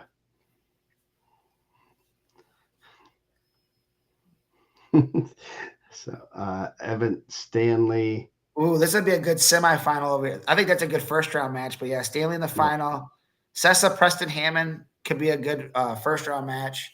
Hammond had a big win over Ferrota at Team State. Mm-hmm. And that Josh England and Sessa match was pretty heated at DAC. Yeah. They looked like they were trying to do more fist fighting than wrestling at the end. Both of them, not just a singular one. I think they just got warnings. Only warnings for that. But yeah. Hey, it's region. Dude, hey. There's region. That one was wild, man. And again, it's like one of those things, make sure you keep your cool. Like if you lose your cool this week, you lose your season. So but I'm guessing that semifinal is gonna be pretty good. I think that's archived on the Region Sports Network for the DAC final if anyone wants to go watch the last 30 seconds of that match. Yep. I think they said it's been pretty heated over the last year. I didn't know LaPorte and Crown Point was getting down like that, but those guys and dude, Sonny, I don't know England as well as I obviously know Sessa. I've known the Sessas for a long time. I don't think Sonny's much of a chirper. He's not like a trash talker. He's usually a pretty quiet, nice kid. Unless that's just when I see him. 144. Probably Luke Reed and Hyvert. Haney versus Reed. Yeah, that'd be a good match. Yeah. Jason Cook trained. Yes, Jason. Cook taught him all he knows. That's what I heard. I think 150 could be a pretty good weight here too. Tegan Newell coming off of a sectional championship. I think he put himself in a good spot. That first match, Grant Ullman and Dieter Gerst, be pretty tough, and then the winner of that gets Jaden Lewis. Yeah. Carter Hall, Hanover Central, Teague Newell, Tejan. Is this what we start calling Tejan? I don't know, man. Their announcer might hit a Tejan.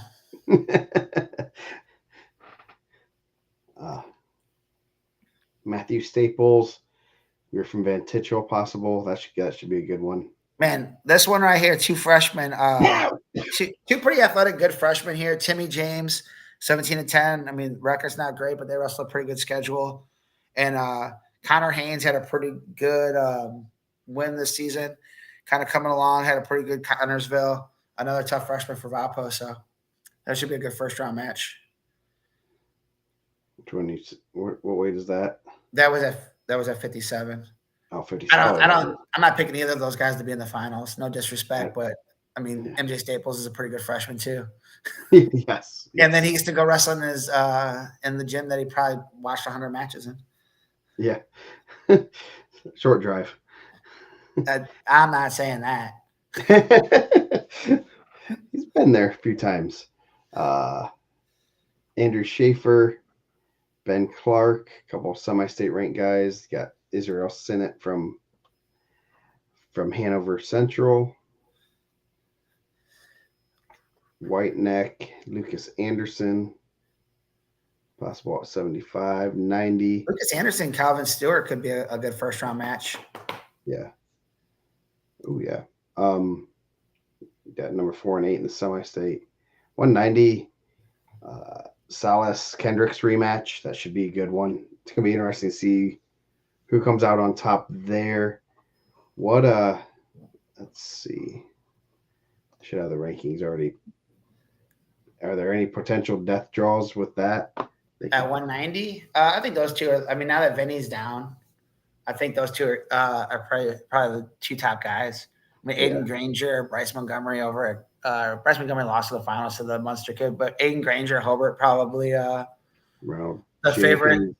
to win there, and then Yeah. who would be the favorite? Maybe the Penn kid at 190 for out there. Yeah. Okay. So no one. There's no death draws potentially there. Um, there are some at 215 though, Yeah, there's some at 215 and from a heavyweight. heavyweight. So you got Abad, Bartozek.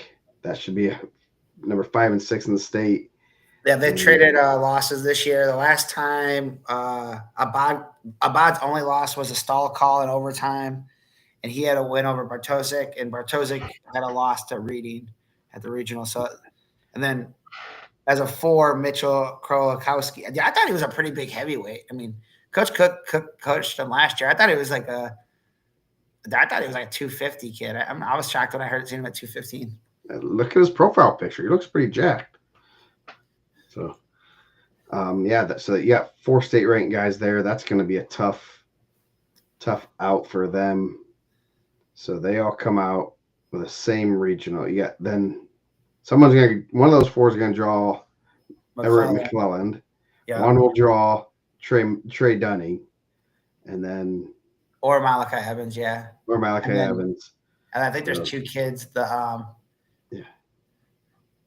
See, he's a big kid. I think he's a pretty good football player too. Yeah. And then I think there's 2 ranked guys coming out of Logansport too, right? Or maybe 1. I don't know if so. Yeah, you got Ronald. Is Ronald Jones coming out? Was it Ronald? He was at 190. Okay. Ronald Jenkins. Yeah. Yeah, so 215 is pretty tough at the Crown Point Regional. Yeah. And then heavyweight, Hazlett and Lucas Szymborski, Khalid Alazir from Boone Grove. So potential death draws there. Where in the rankings? Man, you're gonna have Declan Guard and Declan Guard and Kaufman in the regional over there. So one of them's going to be a runner-up, one's going to be a champ. I think that was a pretty close match. And then you're going to have Juris and Machende again. Yeah. So Juris got the win this time around. I think Juris beat him for a sectional last year too, or a regional last year. And then Alex Luna was a returning regional champ for McCutcheon, I believe, or it was a ticket rounder. So yep, he was a regional champ last year. So yeah, that's going to be a real tough. I mean, if he comes out of Logansport, then yeah, there's going to be some matches, some real good matchups, and that's one that'll be interesting to see how that pans out. We'll talk a little bit about Jay County. We'll bring that one up. I seen someone requested a Jay County shout out. We will let me get that ready. Man, I can't believe I thought for sure you were going with the Patriot. That was a champ. Good call, Zach. Good pool. Yeah. I thought McNutt was getting a medal last year too. Play screen sharing. Okay, so let me fix this up a little bit. There we go. We need to. Reed Wicker's pretty good at wrestling, 26-4. Yeah, he's number 2 in the semi-state. He's pretty tough. I think this one's going to be really interesting to see who comes out on top, team-wise. I haven't put pen to paper or anything, but you got to make sure. I mean, Delta has their hammers; they get their champs. It's gonna put a lot of pressure on the others that can, like Jay County, Belmont, Adams Central, all have chances if they wrestle well. Um, so Griffin Byram, Cade Jackson, Nate Spears, and 11 and 12 Spears and Care. You got That'd be a good Max match. Adams, Zach Reno. So that's gonna be it. 113 is gonna be an interesting one. Yeah, obviously. Now you're looking at the ranked matchups. You're also seeing some guys that an Adam Central kid, a Delta kid, Jay County. Those are all gonna be in the mix for a Yeah, team. Dustin McCoy said, "Don't sleep on Yorktown, bro. They beat Delta already." Yes, they did. Yes, they did. But it's going to be interesting. I'll just say, I because Delta has their horses. Delta's going to get what 4 or 5 champs Yeah, or probably. guys. They're going. I don't want to say they're going to be champs, but they're favored to win. Well, I think you're gonna have some tough ones. Like, I mean, Bollinger and Levi Johns could be a good final there. Mm-hmm. Yeah, yeah. We got Bollinger, Levi Johns. That's a big one right there. And I'm sure those other teams are going to be pulling for a Levi Johns Yeah. upset. Shout out to Dakota Sprunger, snuck in the rankings late. late. Yeah, 31-3. um, let's see. You got right there. You got that's 126. Mosier, another pretty good Delta kid coming in there. And Well, I think Yorktown put themselves in a good position in a lot of these weights. Just kind of looking at their draws. I mean, obviously they won the sectional, so they had to have done well. And I mean, they might have like an overwhelming, like maybe they don't have as many like horses like the top guys, but they can get a lot of guys through. Yeah, getting those guys, win that first round matches. You can only score points if they score. Win that match. They can get some guys in the finals. This could very well be a just mass. Win that first round. Ashen Goni, Eli Loshi, Henry Ferrote. Ferrote lost to Dylan Ogg from Adam Central. So that should be a good. That's a good bracket. We don't want to talk about Carroll. Carroll will be a good team race. We'll talk about that in a minute. Wyatt Hoppus, AJ Heskett. See if there's any good matchups to look at here. Brayson Shortgen having a good season. You're looking at, you see all the teams that we've been talking about, and they're all having some. They have some studs in their lineup. Maverick Duball, Isaiah Meyer. That could be, a little Adams County rivalry. Cody Cox, Jackson Bradley. That's a real good bracket. Top right 4, there. Yeah. Not a lot of losses between those guys. No, 0, 2, 3, and 3. Gavin Davis having a good year. Jeremiah Olem from Monroe Central wrestled 75 most of the season and dropped down late. I haven't ever seen that guy wrestle. Obviously, I don't see a lot of Monroe Central, but dude, his profile picture too, he looks like he's pretty jacked. Yeah. Unless he got some good lighting in that pic, he looks like I thought he's a pretty big 75. He's probably huge at 65. Yeah, that could be a good matchup for Davis, and obviously that's going to be a tough draw for someone at 65. Whoever loses that match. Cave Stebbins, watch out for his lefty curveball. Dude, I heard, upper 80s lefty, got good movement on the ball. You played a little college ball, You want me to give you a break? I haven't seen him. I can give you a breakdown. I see lefties pretty well, so. But you're lefty or righty? What? You bat right or left? Right-handed. Okay. I feel like I don't know. Like I think I see lefties pretty well. I mean, you see the whole way. For them to like kind of bury it in on you, they have to like really be pretty reckless. They have to come in pretty hot.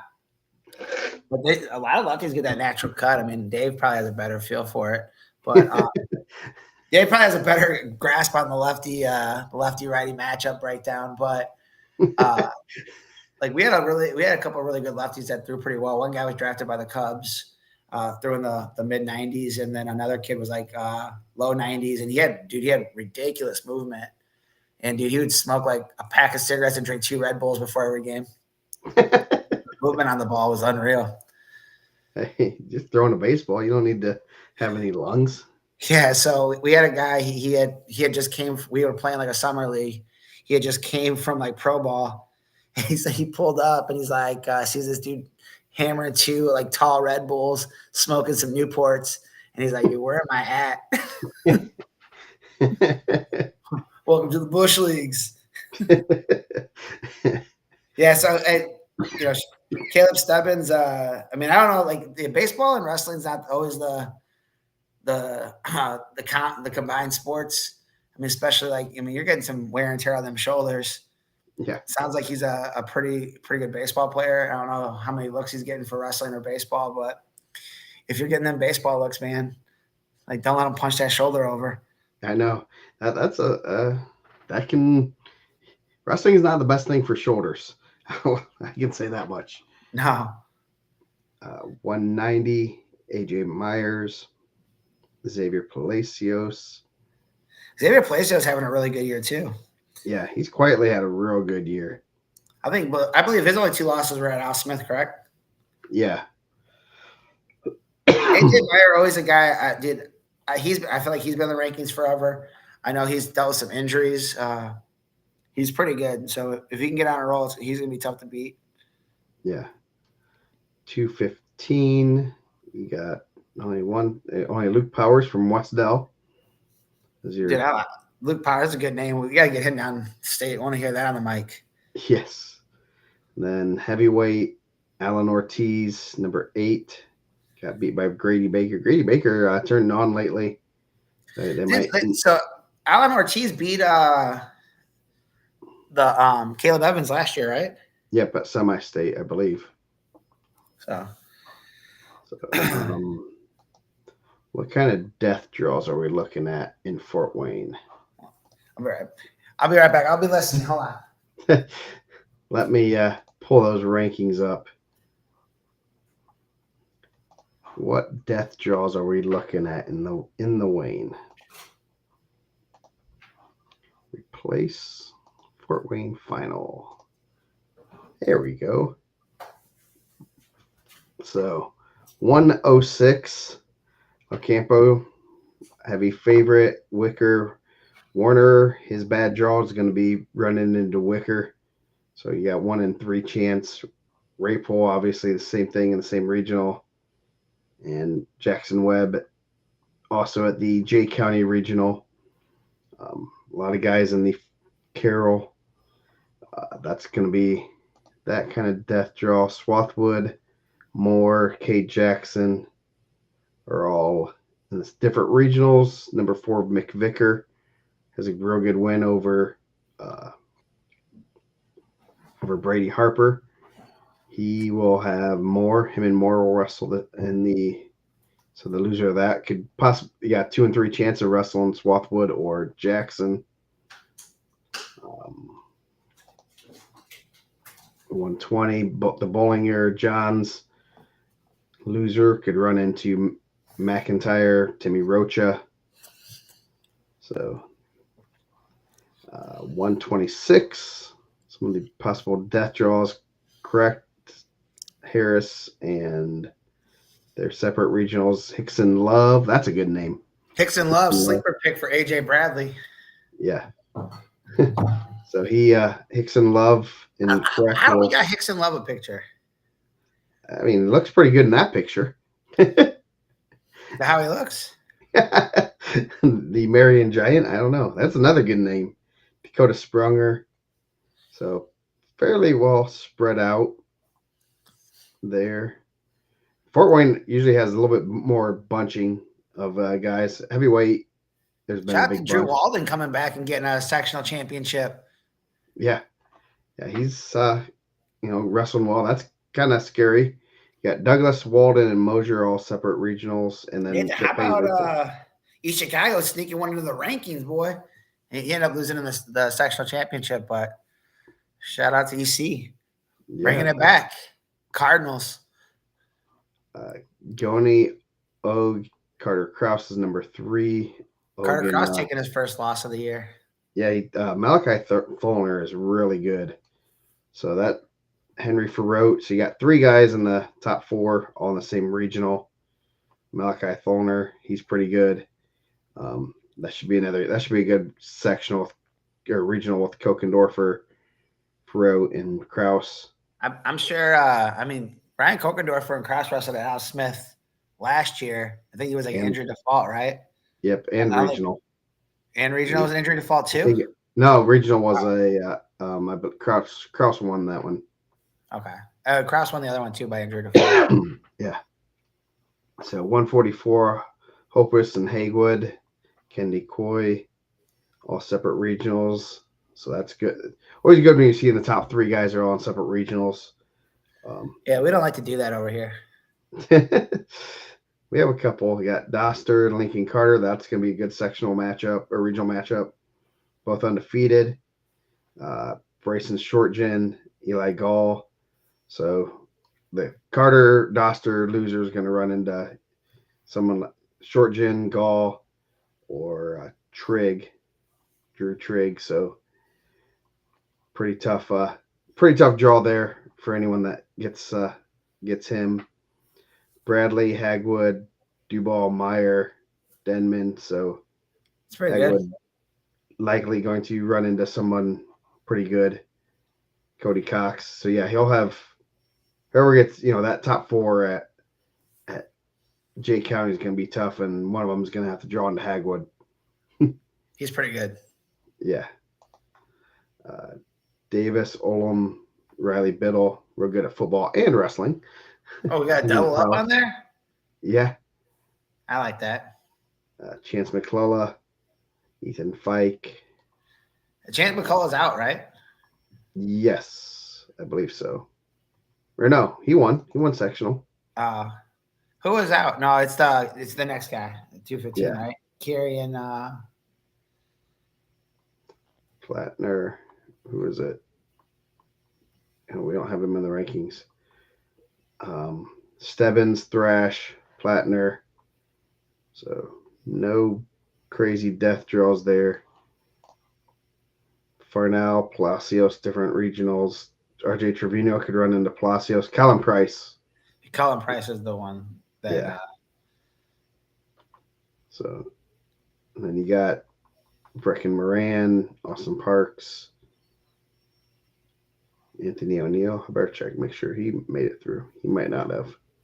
So not very top heavy there. 215, Hankey, Ringelheisen, Hartley Hoover, who's had a real good season. His only loss is to Ringeisen and beat him at sectional. So it's a picture for Hartley Hoover too. Yeah. Whoever loses that could possibly run into Hankey. All 3 of those guys come out of the same regional. Yeah. Boston Caudell, Derek Morrison. He had a real good Al Smith. Really good. Ran it to the finals. Yeah. And then didn't put his name on his finalist sheet. So Brady Long's had a sneaky good season this year. Derek Morrison. So those guys are all bunched up in 2 regionals, and then Coolman, Evans, Hillman, Conley, Larkin right there. Brody Streeter, Baker, Lothamer. Lothamer is going to wrestle Coolman in the first round, and then you got McGrant. So that's a pretty tough. They're all a lot of the guys are better guys on the road in one. Conley's gonna have a tough draw no matter what. And he's been I think he's been in the ticket around 3 years, if I'm not mistaken. Only losses to Cameron Hazlett, Kip. Yeah. So that's Fort Wayne. So yeah, should be some good wrestling this week.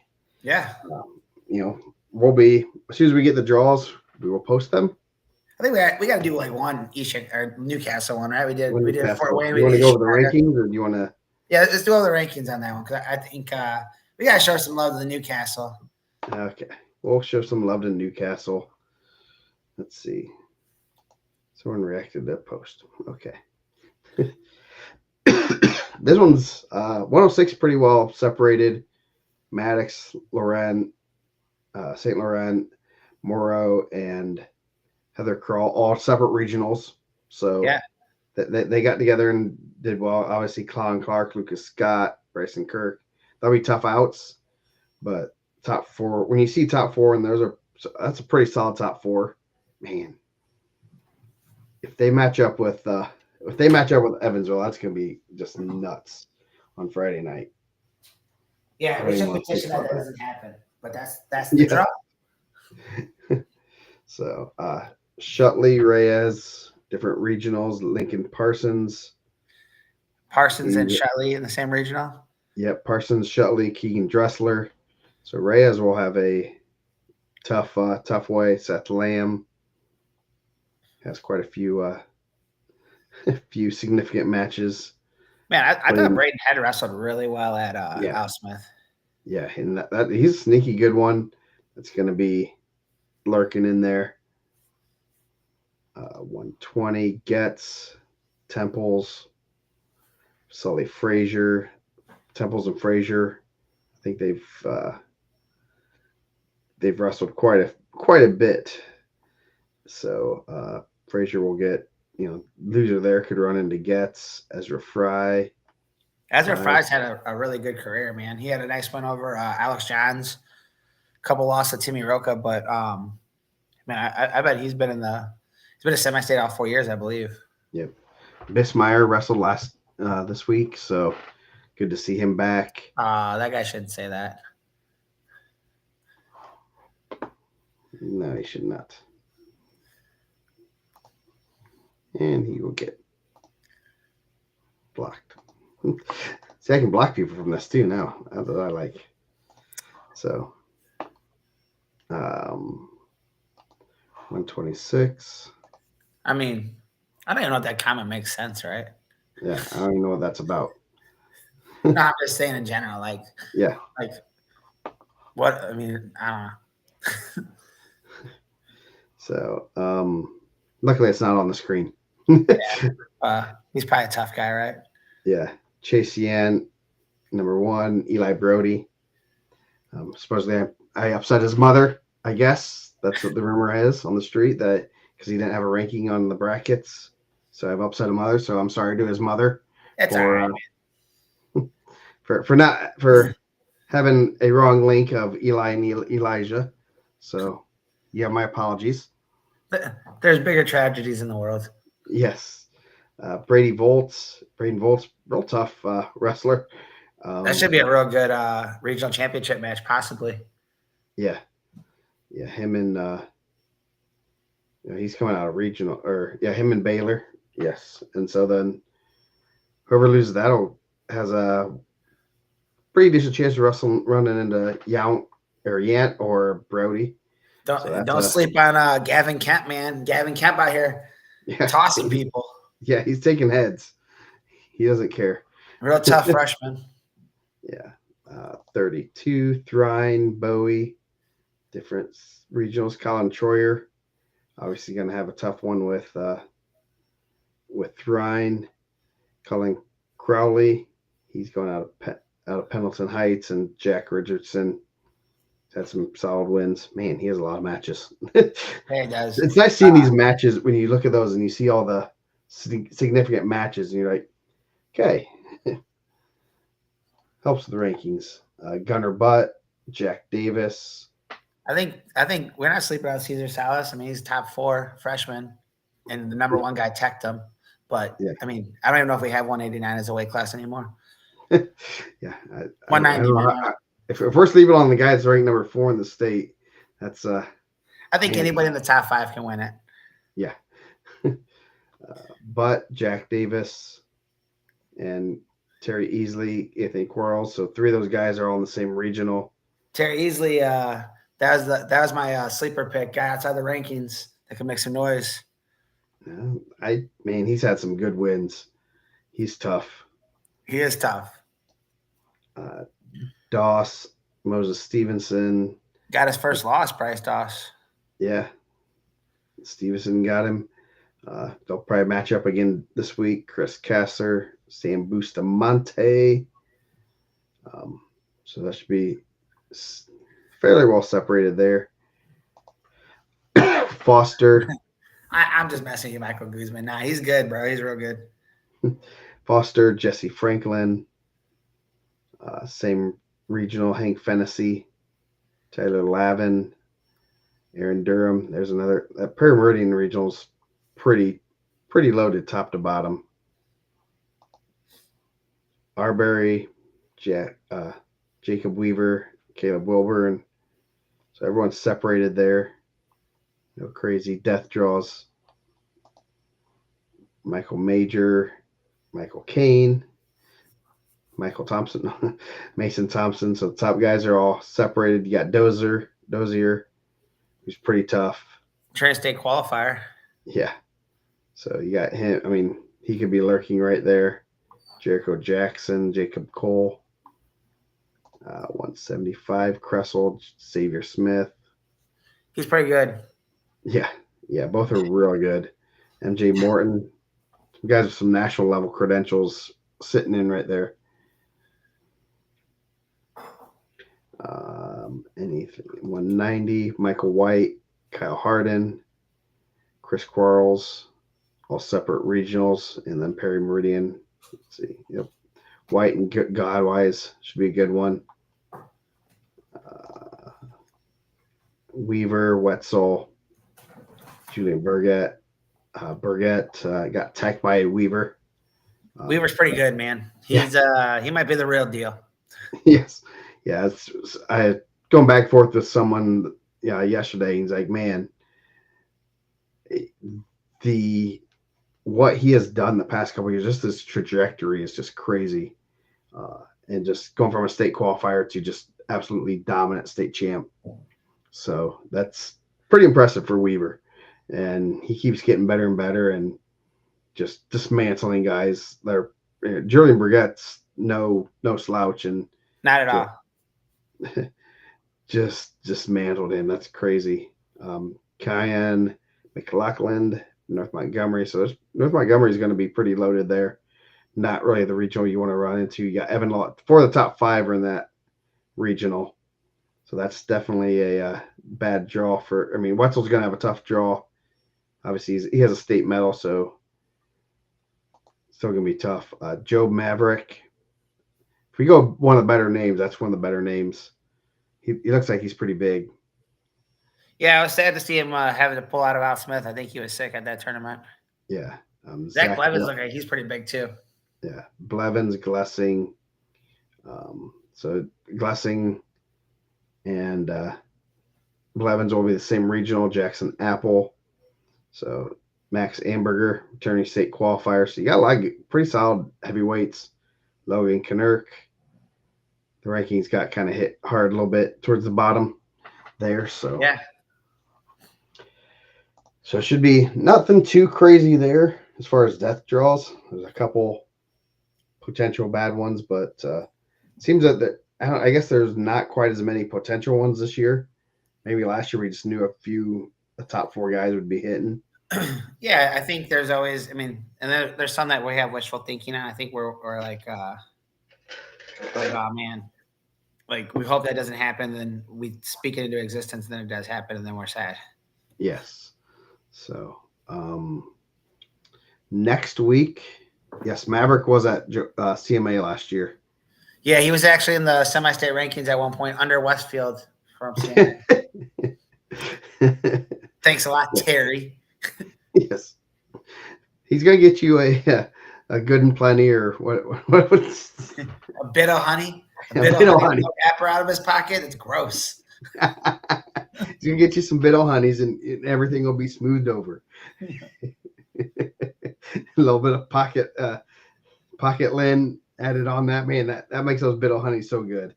Dude, I heard that Westfield is actually the bit of honey capital of the world. It's weird, man. This new format has a lot of wild comments. Yes. Do we? Looks like the dude trying to ask me about his Uber Eats. Dude, that was Lori Gendris's food, man. Remember what we were? I was like, I think that's Gendris's mom. I asked her about it. She said like I couldn't find her. I said, yeah, he showed me a phone and it was in Arabic. I couldn't read it. And you said just go back that way. Yeah, I was like, hey man, you gotta go down there, bro. And he like showed me. I was like, I can't read that. I don't know what you're doing. I feel like a jerk, kind of. The way I like kind of brushed it, I was like, I can't read that. Get away from me. Yeah. What like what are you supposed to do if it's in a different language? I've only read Sanskrit a couple times. Let me actually get to this. Yes. I'm an amateur linguist, so let me. I can barely speak English, bro. You see these the way I write this stuff. Yeah. Trust me. He can barely type and speak the Man, English I put a language. lot of like capital letters in sentences and periods where they don't belong. So Yeah. Let me see if I need to get into. I don't even know how to get into the. I don't do this. Oh boy, we're getting some good ones. it's getting late, We're getting man. some good messages. I heard the freaks come out at night. Yes, yeah, it's 11:25, and I don't know where these people are from, but yeah, we're getting some good ones here. Let's see, where do I see? I don't do this very often. Professional dashboard. Where's our live? I can go into that. Ah, so let's see. Ban from block. There we go. There we go. We'll get these people out of here. So next week we don't know what our plan will be yet. It will be probably something fun. we'll go over each semi-state. Man, these are Man, did you just get that message from? They said that Hayden Smith was injured this past week at in an accident, and he was hurt pretty badly. So prayers go out to him. Hopefully, they said he has to pull out of the tournament too. That's um, that's a really tough one. Returning state medalist. So it's tough to hear that. oh geez, that's horrible. Yeah, I just saw that. That sucks. It sounds like he's gonna make a full recovery, which is the most important thing. But Yeah, um, so hopefully, prayers go out to Hayden Smith of Heritage Hills. yeah, definitely. That sucks. I mean, they had a pretty good backup heavyweight too that Yeah, didn't get in the lineup as a senior. So number four, number one at 165. Where we have this? Johansson. Let's see at the Hobart Regional. I'm gonna pull it up right now. We're gonna discuss it. yes, Mm, mm, oh, mm, there we mm. go.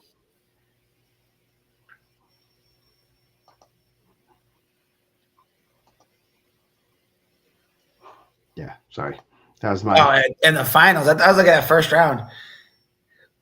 Oh yeah, Costello and Pilat would be a really good match. And then I think I mean, the loser of that. I mean, I don't know. 57 is not as bad of a 65 is not as bad a death draw as 57. Like the loser of Staples and Vanticho could hit back at East Chicago, which would be pretty tough. yeah that's going to be a tough draw there. Um, Not ideal. no. So next week we will probably look to do. I wonder if I can do this and do that. Nope, that one still stayed up there. We're probably gonna look to do some. We'll do at least 2 episodes, if not 3, maybe 4. Yeah, The marathon episodes where we'll talk over the brackets. I think I did like the restream. I So did. It was good. I think the brackets looked pretty good and is easy to switch between them.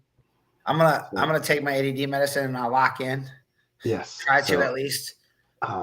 yeah, looking forward to it. Should be some good stuff. And man, we only have like 2 weeks left of the season. So I know I got to look for a place to have a show on Friday night, and go about an hour on there, then socialize and stuff like that. So Man, I socialized during the show, my friends. yeah, if you're the one getting guests, and then we're talking about them, and I think that'll be pretty fun because we'll be able to like just you know what's going on, talk about everything that went down and all the craziness and everything. So I'm looking forward to it. We're gonna be getting down Thursday night, so we'll be a little more better rested and hanging out. And I don't think we're gonna do one Thursday night that week, but so anything else before we get off of here? No, I don't have anything, man. Congratulations, everyone that advanced for the regional, all our sectional champs. If you're upset with your rankings, this is the time to prove it wrong, right? Yep.